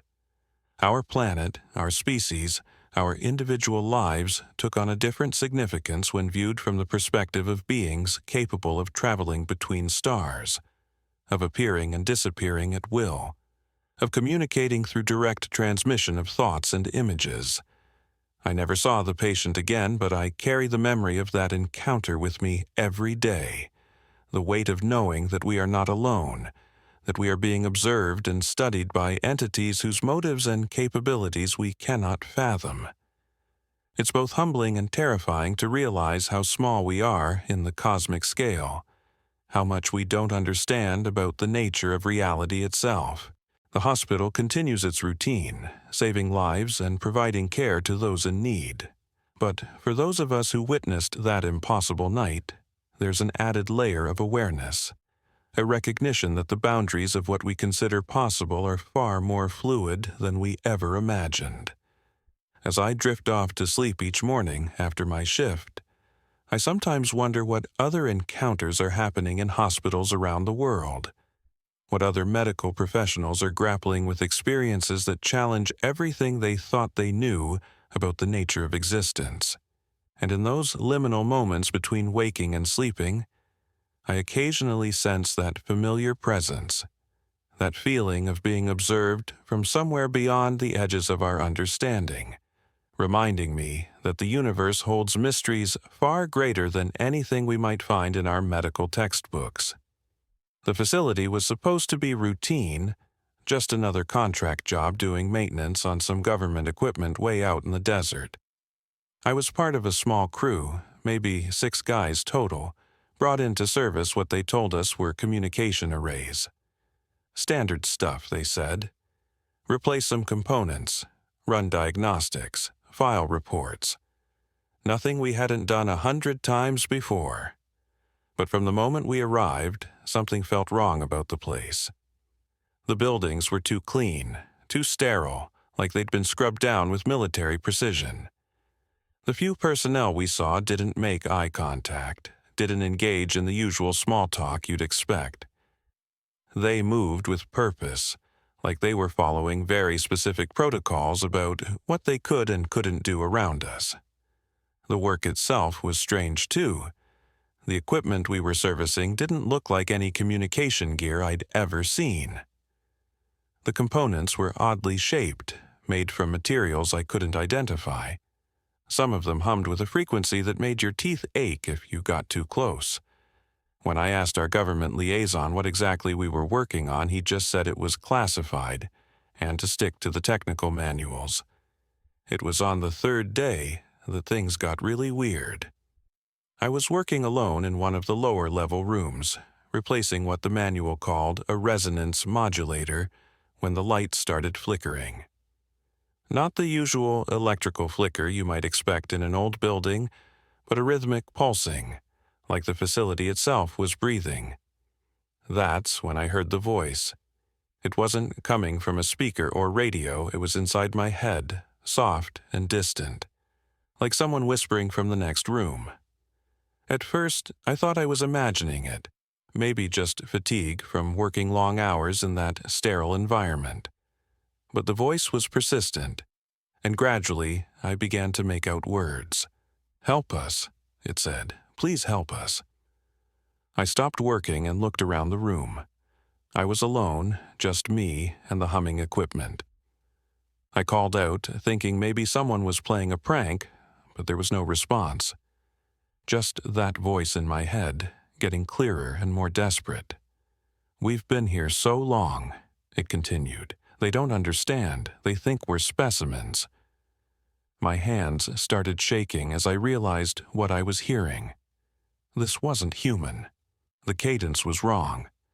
The way the thoughts formed in my mind felt alien, foreign. But there was an intelligence behind it, a consciousness that was unmistakably real. I tried to respond, thinking back at the voice, but I didn't know if it could hear me. The whisper came again, stronger this time. "You can hear us. Few humans can. They brought you here because your mind is open." That's when it hit me. We weren't here to serve as communication equipment. We were here because we could hear them. Whatever was being held in this facility, it had been trying to communicate, and they needed people who could receive the signal. Over the next few hours, as I continued my work, the voice told me their story. They weren't invaders or conquerors. They were explorers, scientists from a world so distant that the light from their sun would take millennia to reach Earth. Their ship had suffered some kind of catastrophic failure while passing through our solar system, and they'd crashed in the desert decades ago. The survivors had been taken to this facility, where they'd been studied, tested, analyzed like laboratory animals. They weren't hostile, they explained. They just wanted to repair their ship and return home to their families, their children, their lives. But the longer they remained here, the weaker they became. Their biology wasn't compatible with Earth's environment, and the sterile conditions of the facility were slowly killing them. They could feel themselves fading, their consciousness dimming like dying stars.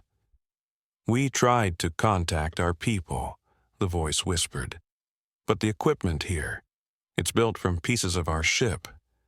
Every time we use it to send a signal home, they detect it and shut us down." I realized then what my crew and I were really doing. We weren't maintaining communication arrays. We were maintaining a prison. Every component we replaced, every system we calibrated, it was all designed to keep these beings trapped and isolated. The voice grew fainter as the day went on, and I could sense the desperation behind it. They were running out of time. Whatever force or energy that sustained them was nearly depleted, and soon they would fade away entirely, never to see their home again. That night, I couldn't sleep. I lay in the small dormitory they'd provided for the maintenance crew, staring at the ceiling and thinking about what I'd learned. These weren't monsters or threats to humanity. They were prisoners, beings who had done nothing wrong except have the misfortune to crash on a world that saw them as specimens rather than sentient creatures. The next morning, I made a decision that would change everything. Instead of following the technical manual, I began subtly reconfiguring the equipment I was supposed to be maintaining. I couldn't free the beings directly, but I could give them what they needed most: a way to contact their people. It took careful work, small adjustments that wouldn't be noticed by the facility's monitoring systems. I rerouted power conduits, modified frequency modulators, and slowly built what amounted to a hidden communication system within the existing infrastructure. The voice returned that afternoon, stronger than before. "We feel it," they said. "The connection is forming. But if you do this, they will know. You will be in danger." I thought about that for a long moment. I thought about my family back home, my career, the life I'd built, but I also thought about these beings, trapped and dying so far from everything they loved. How could I walk away knowing what I knew? "Tell me what you need," I whispered back. The process took 2 more days. Working in secret, during breaks and shift changes, I completed the modifications. The beings guided me through the technical aspects, their understanding of their own technology far exceeding anything in our manuals. On the final night, as I made the last connections, the voice came through clearer than ever before. "It is done," they said. "The signal is transmitting. Our people will know where we are." But they were right about the danger. Within hours, alarms began sounding throughout the facility. Security personnel rushed through the corridors, and I could hear shouting from the upper levels. They'd detected the unauthorized transmission. I was arrested before dawn, taken to a windowless room and interrogated for hours. They wanted to know how I'd learned to modify their systems, who had helped me, whether I was working for a foreign government. I told them nothing. Eventually, they released me with stern warnings about national security and legal consequences if I ever spoke about what I'd seen. My crew and I were escorted off the facility grounds and told never to return. But as we drove away in the early morning light, I saw something that made it all worthwhile. High above the desert, barely visible against the brightening sky, were 3 lights moving in perfect formation. They hovered over the facility for just a moment, then accelerated upward and vanished. The rescue had come. I never learned what happened to the beings after that day. The facility was shut down within a week, and all records of our contract work were classified beyond my clearance level. But sometimes on clear nights when I'm looking up at the stars, I like to think they made it home safely. The voice never came back, but I didn't expect it to. They had what they needed, and I had the knowledge that I'd done the right thing. Sometimes that's enough. I still work in maintenance, still service government contracts from time to time, but I'm more careful now about what I agree to work on, and whenever I encounter equipment I don't recognize, technology that seems just a little too advanced for what we're supposed to have, I listen carefully for whispers in the dark. Because you never know when someone might need help getting home. The desert facility was demolished 6 months later, officially due to budget constraints. But I drive past that empty stretch of sand sometimes, and I swear I can still feel something there.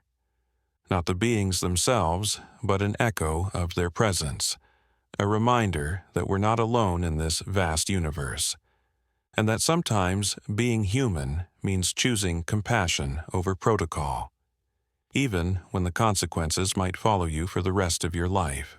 The dreams started a few weeks after I left the facility. Not nightmares exactly, but visions of distant worlds under alien suns, of cities that defied human understanding, of families reuniting across impossible distances. I think they were gifts, glimpses of the lives I'd helped save. In those dreams, I sometimes see Earth from space, a small blue dot in an ocean of stars, and I wonder how many other worlds are out there. How many other beings are looking up at their own night skies and wondering if they're alone?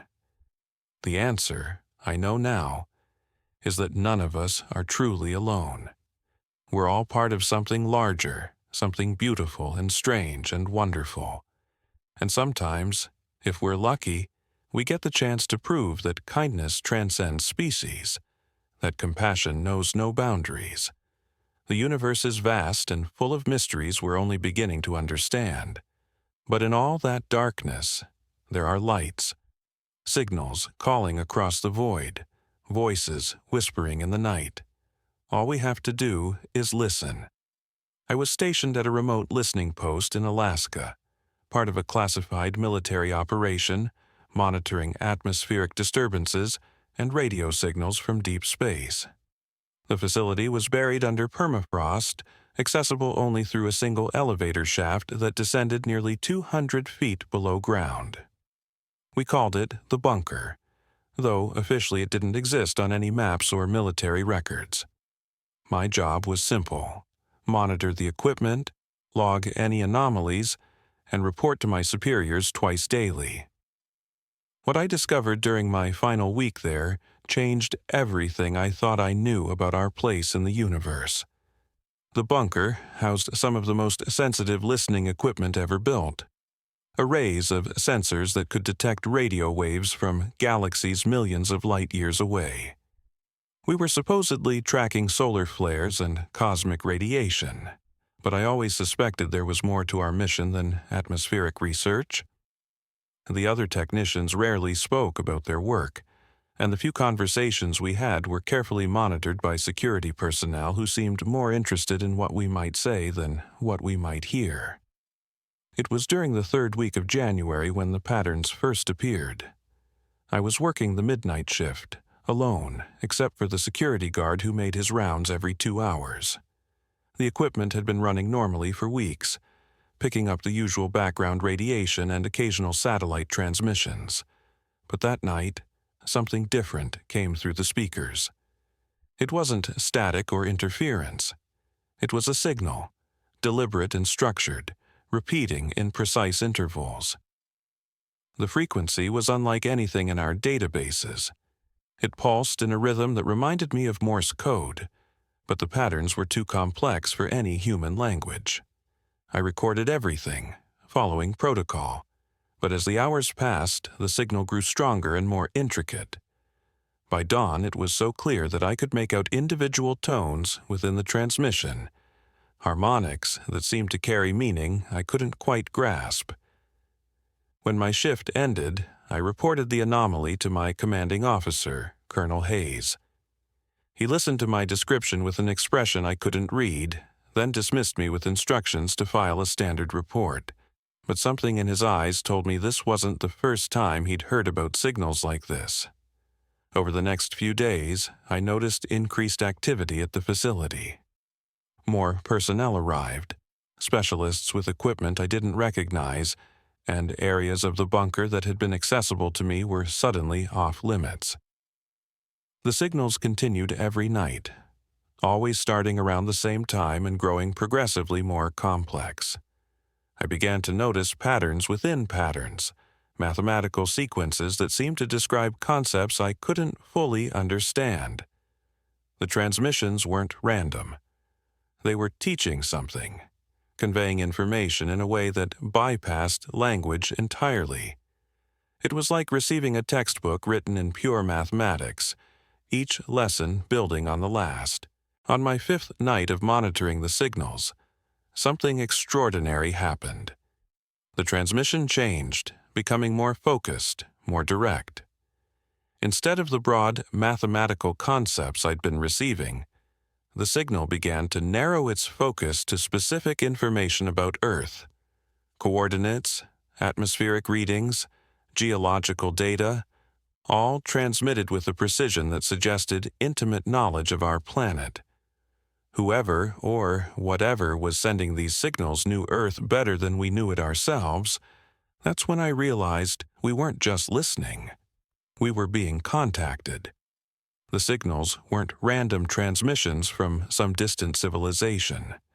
They were directed at us, at this facility, at the equipment I was operating. We were part of a conversation that had been going on for far longer than anyone had told me. The bunker wasn't a research station. It was a communication hub, a bridge between Earth and something far beyond our understanding. The revelation hit me like a physical blow.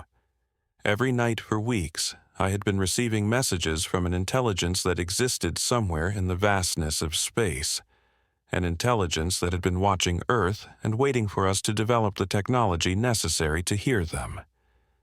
The signals weren't trying to invade or threaten. They were trying to teach, to prepare us for something that was coming. I tried to discuss my findings with the other technicians, but they were either unaware of what they were monitoring or under strict orders not to discuss it. The security measures at the facility increased daily, and I began to feel more like a prisoner than a researcher. My access to certain areas was revoked, my communications were monitored more closely, and I was assigned a rotating shift that kept me isolated from the other personnel. On my final night at the facility, the signals reached a crescendo. The transmission became so intense that it overwhelmed our equipment, causing speakers to crackle and screens to flicker, with patterns that hurt to look at directly. But within that chaos, I heard something that changed everything. A voice, clear and unmistakably human, speaking words that came from somewhere beyond Earth. The voice was calm, patient, speaking in English with an accent I couldn't identify. It explained that the signals had been a test, a way of determining whether humanity was ready for contact. The mathematical sequences, the coordinates, the scientific data, all of it had been preparation for this moment. They had been watching us for generations. waiting for us to develop the technology and wisdom necessary to join a larger community of intelligent species. But the voice also carried a warning. Humanity stood at a crossroads, facing challenges that would determine our survival as a species. Climate change, warfare, the destruction of our environment. These were tests that every intelligent civilization faced. Some passed and joined the galactic community, others failed and destroyed themselves. The choice was ours, but we wouldn't face it alone. The signals would continue, carrying knowledge and guidance for those wise enough to listen. The transmission ended as abruptly as it had begun, leaving only the familiar hum of background radiation. I sat in the control room for hours, trying to process what I had heard, trying to understand the implications of contact with an intelligence that spanned the stars. When my replacement arrived for the morning shift, I filed my final report and prepared to leave the facility forever. I never learned what happened to the bunker or the signals after I left.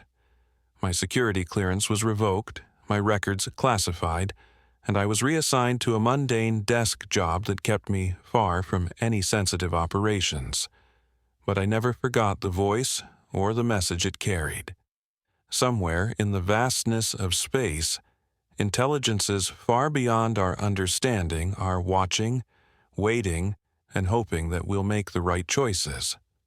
Sometimes, late at night, I tune my radio to the frequencies I remember from the bunker.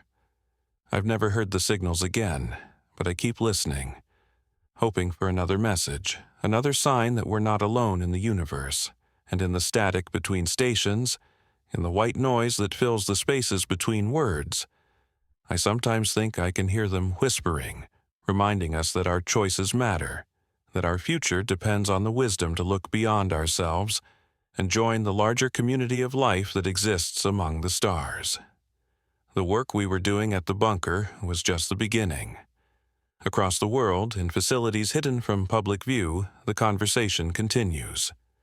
Humanity is being prepared for something magnificent and terrifying.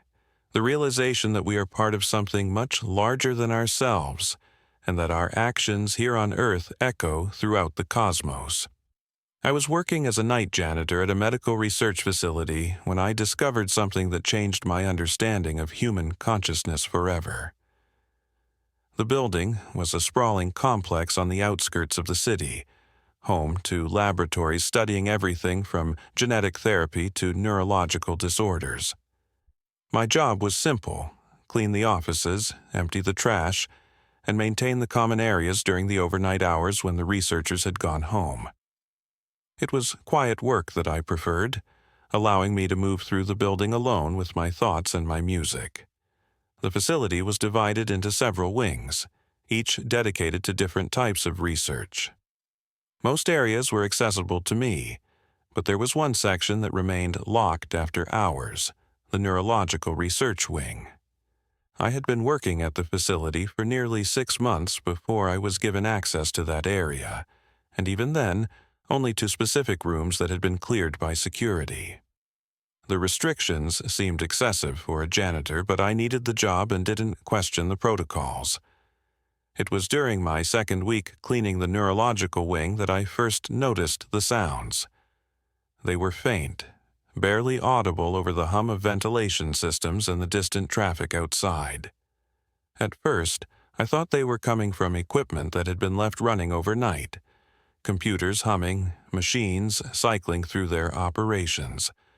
But as I worked my way through the corridors, I realized the sounds were more complex than simple mechanical noise.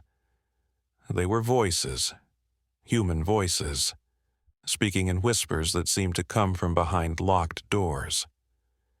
I checked my schedule to make sure I wasn't supposed to avoid certain areas, but according to my instructions, the wing should have been empty.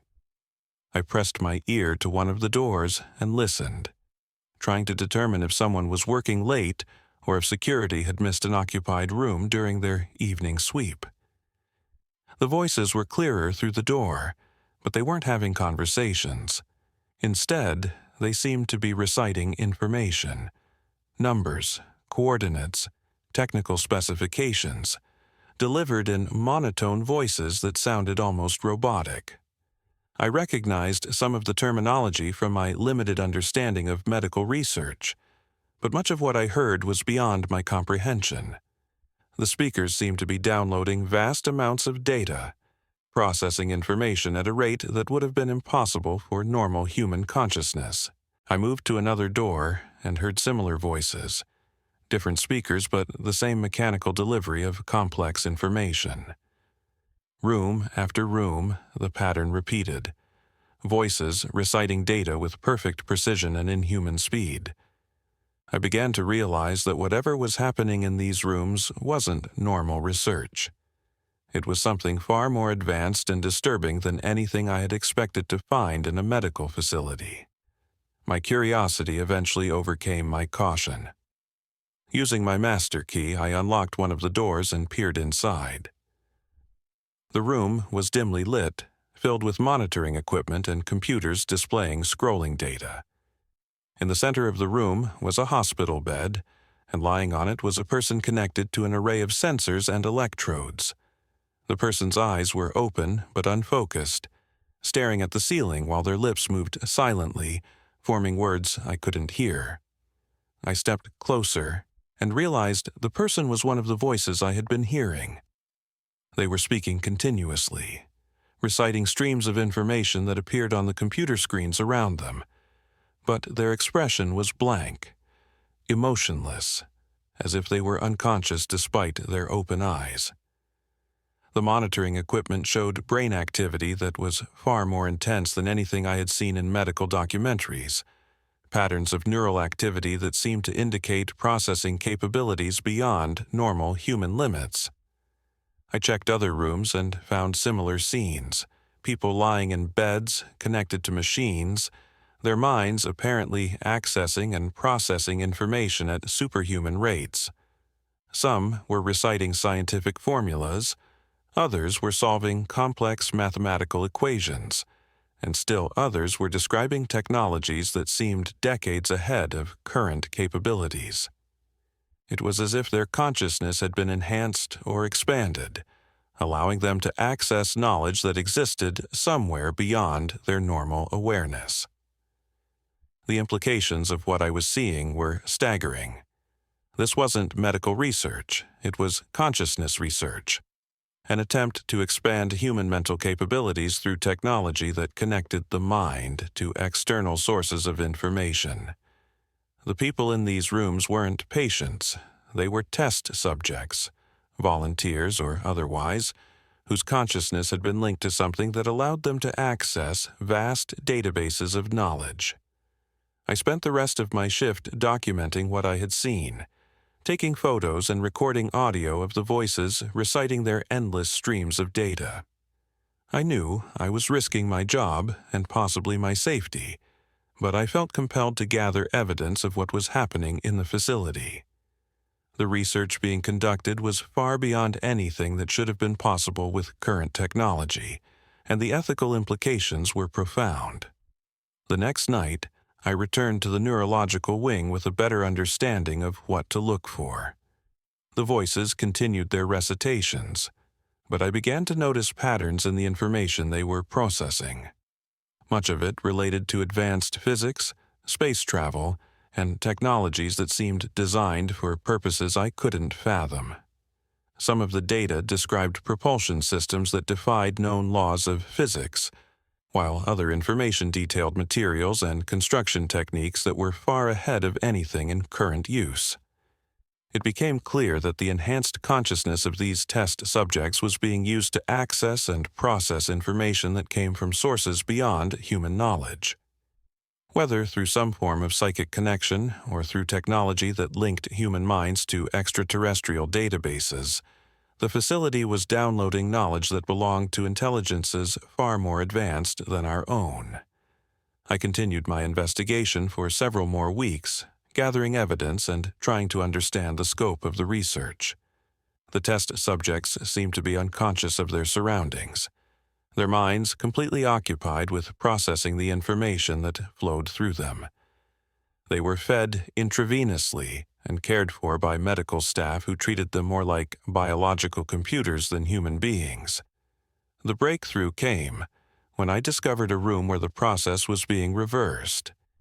Instead of downloading information from external sources, one of the test subjects was uploading human knowledge and experiences to some unknown destination. They were reciting personal memories, cultural information, and detailed descriptions of human society, apparently transmitting this data to the same intelligences that had been providing the advanced technical knowledge. I realized that the facility was part of an exchange program, trading human consciousness and knowledge for access to advanced alien technologies. The test subjects were conduits, their enhanced minds serving as bridges between human and extraterrestrial intelligence. It was first contact, but not in the way anyone had imagined. Instead of ships landing or messages from space, contact was being established through the direct linking of human consciousness to alien minds. My investigation came to an abrupt end when security discovered my unauthorized access to the neurological wing. I was terminated immediately and required to sign extensive non-disclosure agreements under threat of legal action. My photos and recordings were confiscated, and I was warned that any attempt to publicize what I had seen would result in serious consequences. But I couldn't forget what I had witnessed. The facility was just one node in a larger network, a program that was slowly preparing humanity for integration into a galactic community of intelligent species. The test subjects were pioneers, volunteers who had agreed to serve as bridges between human and alien consciousness. Through their sacrifice, humanity was gaining access to knowledge that would transform our civilization, but at a cost that few people understood. In the months that followed my termination, I began to notice changes in technology and scientific understanding that seemed to correlate with the information I had heard in the facility. Advances in physics, materials science, and energy production appeared with surprising frequency, often based on principles that seemed to come from nowhere. I suspected that the knowledge gained through the consciousness exchange program was being slowly integrated into human society, carefully disguised as natural scientific progress. I never learned the identities of the test subjects or what became of them after their participation in the program. But I sometimes wonder if the rapid pace of technological advancement in recent years is the result of their sacrifice, their willingness to serve as conduits between human and alien intelligence. If so, then we owe them a debt that can never be repaid, for they opened the door to a future that none of us could have imagined. The facility still operates, hidden behind the facade of medical research, continuing the work of bridging human and extraterrestrial consciousness. And somewhere in the network of enhanced minds, the exchange continues, slowly preparing humanity for a transformation that will change everything we thought we knew about our place in the universe. I was hiking alone in the remote wilderness of northern Canada when I encountered something that challenged everything I believed about the nature of reality. The area was virtually uninhabited, accessible only by float plane, and known for its pristine lakes and ancient forests. I had planned a 2-week solo expedition, seeking the solitude and challenge of surviving alone in one of the most beautiful and unforgiving environments on Earth. The first week of my journey passed without incident. I followed game trails through dense forests, navigated by compass and map, and made camp each night beside crystal-clear lakes that reflected the aurora borealis in their still waters. The silence was profound, broken only by the calls of loons and the rustle of wind through pine boughs. It was exactly the kind of experience I had hoped for, a chance to disconnect from civilization and reconnect with the natural world. On the 8th day of my expedition, I reached a lake that didn't appear on any of my maps. It was smaller than the others I had encountered, perhaps a mile across, surrounded by steep granite cliffs that rose directly from the water's edge. The lake had an unusual quality to it. The water was so clear that I could see the bottom even in the deepest sections, and the surface was perfectly still despite a steady breeze that rustled the trees around the shoreline. I set up camp on a small rocky outcrop that provided a view of the entire lake. As evening approached, I noticed that the usual sounds of the wilderness had faded to an unusual degree. There were no bird calls, no rustling of small animals in the underbrush. Even the wind seemed to have died down to an eerie stillness. The silence was so complete that I could hear my own heartbeat, and the sound of my breathing seemed unnaturally loud.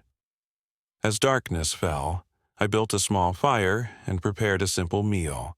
The flames danced in the still air, casting flickering shadows on the granite walls around the lake. It was then that I first noticed the lights beneath the water. They were faint at first, barely visible through the crystal-clear depths, but as I watched, they grew brighter and more numerous. They weren't reflections of my fire or the stars overhead. They were coming from the lake bottom itself. The lights moved with purpose, arranging themselves in patterns that seemed too deliberate to be natural phenomena. They pulsed in synchronized rhythms, creating geometric shapes that expanded and contracted like living mandalas. Some lights were white, others showed hints of blue and green, and they all seemed to be connected by faint streams of luminescence that flowed between them like underwater rivers of light.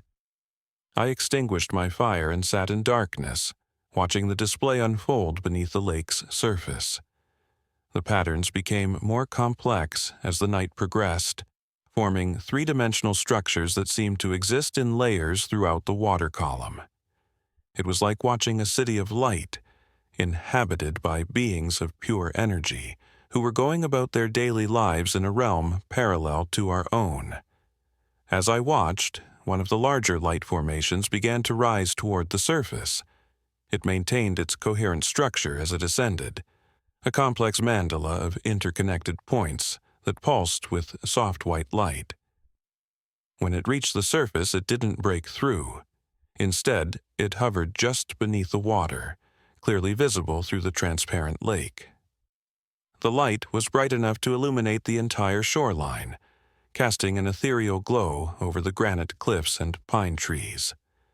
I felt drawn to approach the water's edge. The presence beneath the surface seemed aware of me, responding to my movements by shifting its position to maintain a direct line of sight. As I knelt beside the lake, the formation moved closer, until it was hovering just a few feet below the surface directly in front of me. Up close, I could see that it wasn't a single entity but a collection of smaller lights arranged in an intricate pattern that suggested intelligence and purpose. Communication began without words. I felt impressions entering my mind, concepts and emotions that weren't my own, but somehow became part of my consciousness. The presence was ancient, far older than human civilization, and it existed in a state of being that transcended physical form. It was curious about me, about my species, about the world above the water that it could observe but not directly experience. Through the wordless exchange, I learned that the lake was more than a body of water. It was a dimensional interface, a point where different realities touched and overlapped. The beings of light existed in a parallel dimension, one that occupied the same space as our world, but operated according to different physical laws. They were explorers, much like myself, studying the boundaries between dimensions and seeking to understand the nature of consciousness itself. The presence shared visions of other worlds, other dimensions where consciousness took forms I could barely comprehend. There were realms where thought itself had substance, where emotions created landscapes, where time flowed in directions that had no meaning in human experience. The beings of light were travelers between these dimensions, gathering knowledge and understanding that spanned multiple realities. But they were also teachers, sharing their knowledge with those rare individuals who stumbled upon the intersection points between dimensions. The lake was one such point, a place where the barriers between realities became thin enough for communication to occur. Throughout history, they had encountered others like me, solitary travelers who had found their way to these hidden gateways and been willing to open their minds to experiences beyond normal human comprehension. The exchange continued through the night, a flowing conversation of concepts and emotions that expanded my understanding of existence itself. I learned that consciousness was not confined to biological forms, that intelligence could exist as pure energy, and that the universe contained layers of reality that human science had barely begun to suspect. The beings of light were proof that life found ways to exist and flourish under conditions that would seem impossible to physical creatures like ourselves. As dawn approached, the presence began to withdraw, sinking slowly back into the depths of the lake.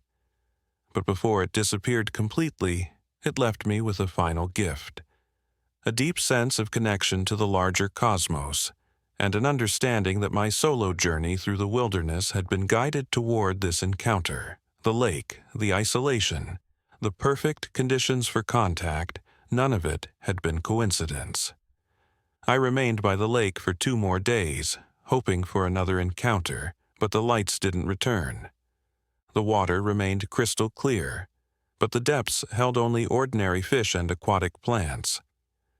The dimensional gateway had closed, at least for the time being, leaving me with memories and insights that would forever change how I viewed the world around me.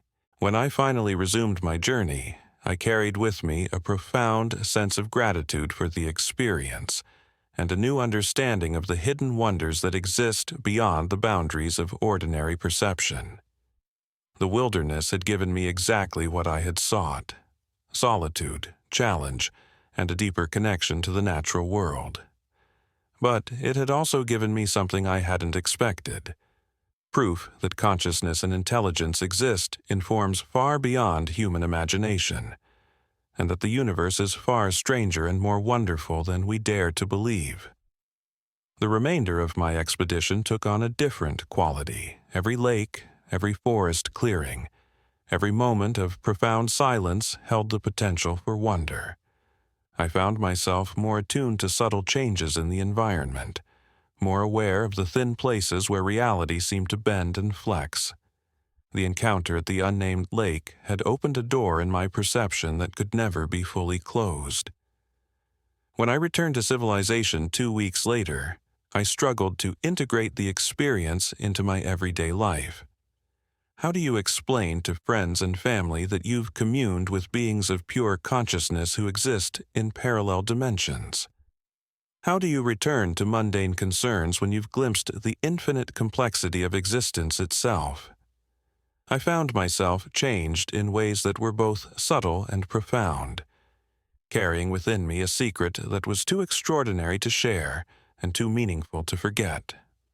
In the months that followed, I began to notice others who carried similar secrets.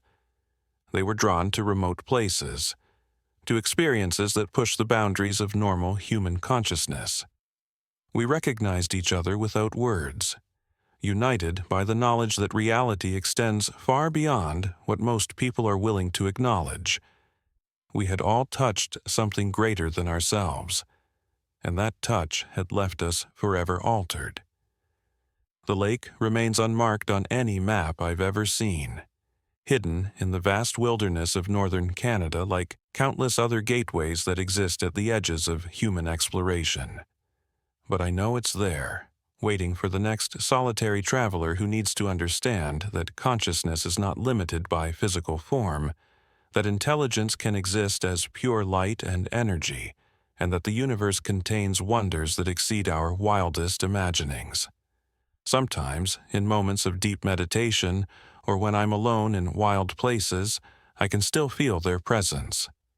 The beings of light continue their travels between dimensions, exploring realities that exist beyond human comprehension. And occasionally, when conditions are right and a receptive consciousness stumbles upon one of their gateways, they pause in their journey to share their wisdom with those who are ready to receive it. I was working the night shift at a small-town radio station when I began receiving transmissions that weren't coming from anywhere on Earth. The station was one of those low-power operations that served a rural community, playing classic rock and country music for insomniacs, night shift workers, and anyone else who found comfort in the familiar voices that filled the darkness between midnight and dawn. It was peaceful work that suited my preference for solitude and my love of music from decades past. The station's equipment was older but well-maintained, and I'd become familiar with every piece of hardware in the building. The transmitter, the mixing board, the antenna array, everything had its own personality and quirks that I had learned to work with over my 2 years on the job. So, when strange signals began bleeding through our broadcasts, I immediately knew something was different. It started with brief moments of interference during the early morning hours. The music would fade slightly, replaced by what sounded like static mixed with faint voices speaking in languages I couldn't identify. At first, I assumed it was atmospheric interference, or signals from distant radio stations bouncing off the ionosphere. But the interference had a quality that set it apart from normal radio phenomena. It was too structured, too purposeful to be random atmospheric disturbance. The signals appeared most frequently between 3 and 4 in the morning, when our small-town audience was at its smallest, and the airwaves were relatively quiet. I began keeping a log of the incidents, noting the exact times and durations of each occurrence. The pattern that emerged was remarkably consistent. The signals appeared almost every night, lasting anywhere from 30 seconds to several minutes, and they were growing stronger and clearer with each occurrence. After 2 weeks of documenting the interference, I decided to record the signals for closer analysis. Using the station's digital recording equipment, I captured several minutes of the mysterious transmissions during a particularly strong episode. When I played back the recording the next day, I discovered that what had sounded like random static and foreign languages was actually much more complex and organized than I had realized. The recording revealed multiple layers of sound that hadn't been apparent during the live broadcasts. Beneath the static were musical tones arranged in mathematical sequences, voices speaking in harmonious choruses, and patterns of sound that seemed to follow rules I couldn't understand. It was like listening to a symphony composed by an intelligence that operated according to different principles of harmony and rhythm than anything in human music. As we reach the end of these extraordinary accounts, we find ourselves standing at the edge of a profound realization. Each story we've explored tonight has been more than just an isolated incident of contact or observation. Together, they form a tapestry of human experience that suggests something far more significant is occurring beneath the surface of our everyday reality. The factory worker who witnessed that silent, shape-shifting craft didn't just see an unexplained phenomenon. He experienced a moment of recognition, a glimpse into a reality where the boundaries between the physical and the impossible dissolve. His encounter mirrors countless others who have found themselves face to face with technologies that operate beyond our current understanding of physics, materials, and energy. The camper who felt the weight of unseen watchers in the wilderness discovered what many have come to understand. We are not alone in our observations of the universe. Something is observing us in return, studying our behaviors, our responses, our very essence as a species. The shadowy figures that haunted the edges of his vision represent a form of intelligence that exists parallel to our own, occasionally allowing itself to be perceived by those who are sensitive enough to notice. Perhaps most striking was the account of the underwater geometric lights and the beings of pure energy dwelling beneath the lake's surface. This encounter challenges our most fundamental assumptions about where life can exist and what forms intelligence might take. These beings didn't communicate through words or gestures, but through direct consciousness transfer, suggesting that telepathic contact may be far more common than we realize. The knowledge they shared about humanity's place in the cosmic hierarchy wasn't meant to diminish us, but to expand our understanding of the vast community of intelligences that populate the universe. The military and scientific personnel who monitored those inexplicable signals and phenomena represent humanity's institutional awareness of these mysteries. Their classified reports and secret facilities housing biomechanical experiments reveal that our governments and scientific establishments have been grappling with these realities for decades. The consciousness transfer technologies and alien artifacts housed in these hidden locations suggest that contact has been ongoing, systematic, and far more advanced than the general public realizes. What becomes clear through these narratives is that human progress may not be entirely our own achievement. The sudden leaps in technology, the unexplained advances in understanding that have characterized recent decades, might be the result of this hidden dialogue between humanity and these mysterious intelligences. We may be participants in a cosmic mentorship program, guided by entities whose understanding of reality far exceeds our own. The telepathic communications described across these accounts share common elements: the transmission of complex information through direct consciousness contact, the emphasis on humanity's potential for growth and evolution, and the suggestion that we are approaching a critical juncture in our development as a species. These beings seem to be preparing us for something, gradually acclimating us to the reality of their presence and the vast cosmic community we are about to join. The biomechanical experiments and consciousness transfer technologies discovered in secret facilities point toward a future where the boundaries between organic and artificial intelligence, between human and alien consciousness, may become increasingly blurred. These technologies suggest that consciousness itself might be transferable, copyable, and enhanced through methods that challenge our current understanding of what it means to be human. The geometric patterns and perfectly synchronized movements observed in these craft and phenomena indicate an intelligence that operates according to principles we are only beginning to comprehend. The mathematics underlying these patterns may represent a universal language, a form of communication that transcends the limitations of spoken or written words. These beings seem to be teaching us through demonstration, showing us new ways to manipulate energy, matter, and consciousness itself.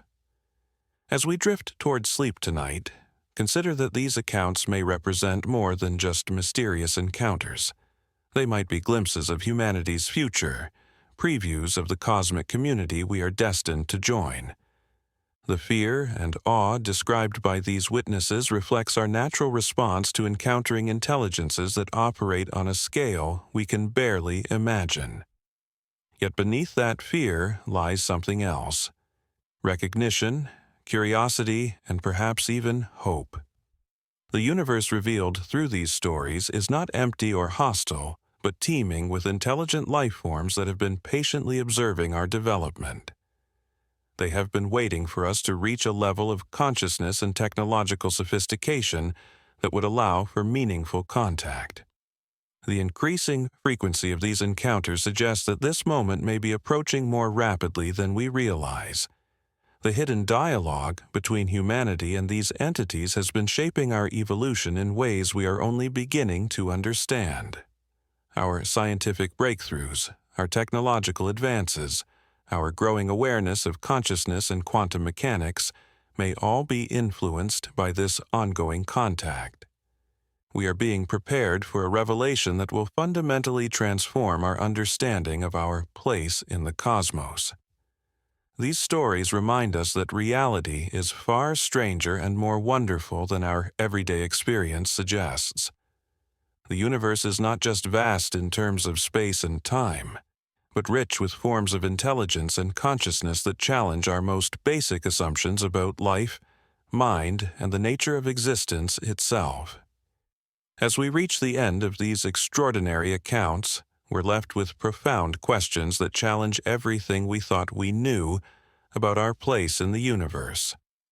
These testimonies, collected from individuals across different backgrounds, cultures, and time periods, paint a consistent picture of ongoing contact between humanity and intelligences far beyond our current understanding. The recurring patterns in these encounters cannot be easily dismissed.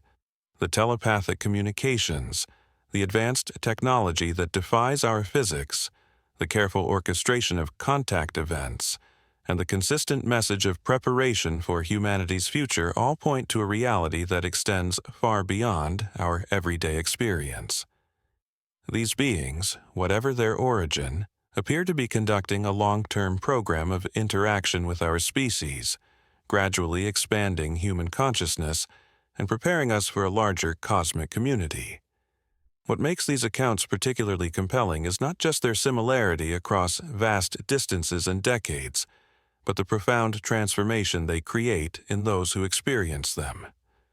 Witnesses consistently report expanded awareness, enhanced intuitive abilities, and a deeper understanding of humanity's connection to the cosmos. They speak of being shown glimpses of our planet's future, of technologies that could solve our greatest challenges, and of a universe alive with consciousness at every level. Perhaps most significantly, these encounters suggest that we are not alone in facing the challenges of evolution and growth. The patient, methodical nature of these interactions implies a form of cosmic mentorship, where advanced civilizations guide emerging species through critical phases of development. As we stand at the threshold of becoming a spacefaring civilization ourselves, these stories remind us that our journey into the stars may be far more guided than we ever imagined.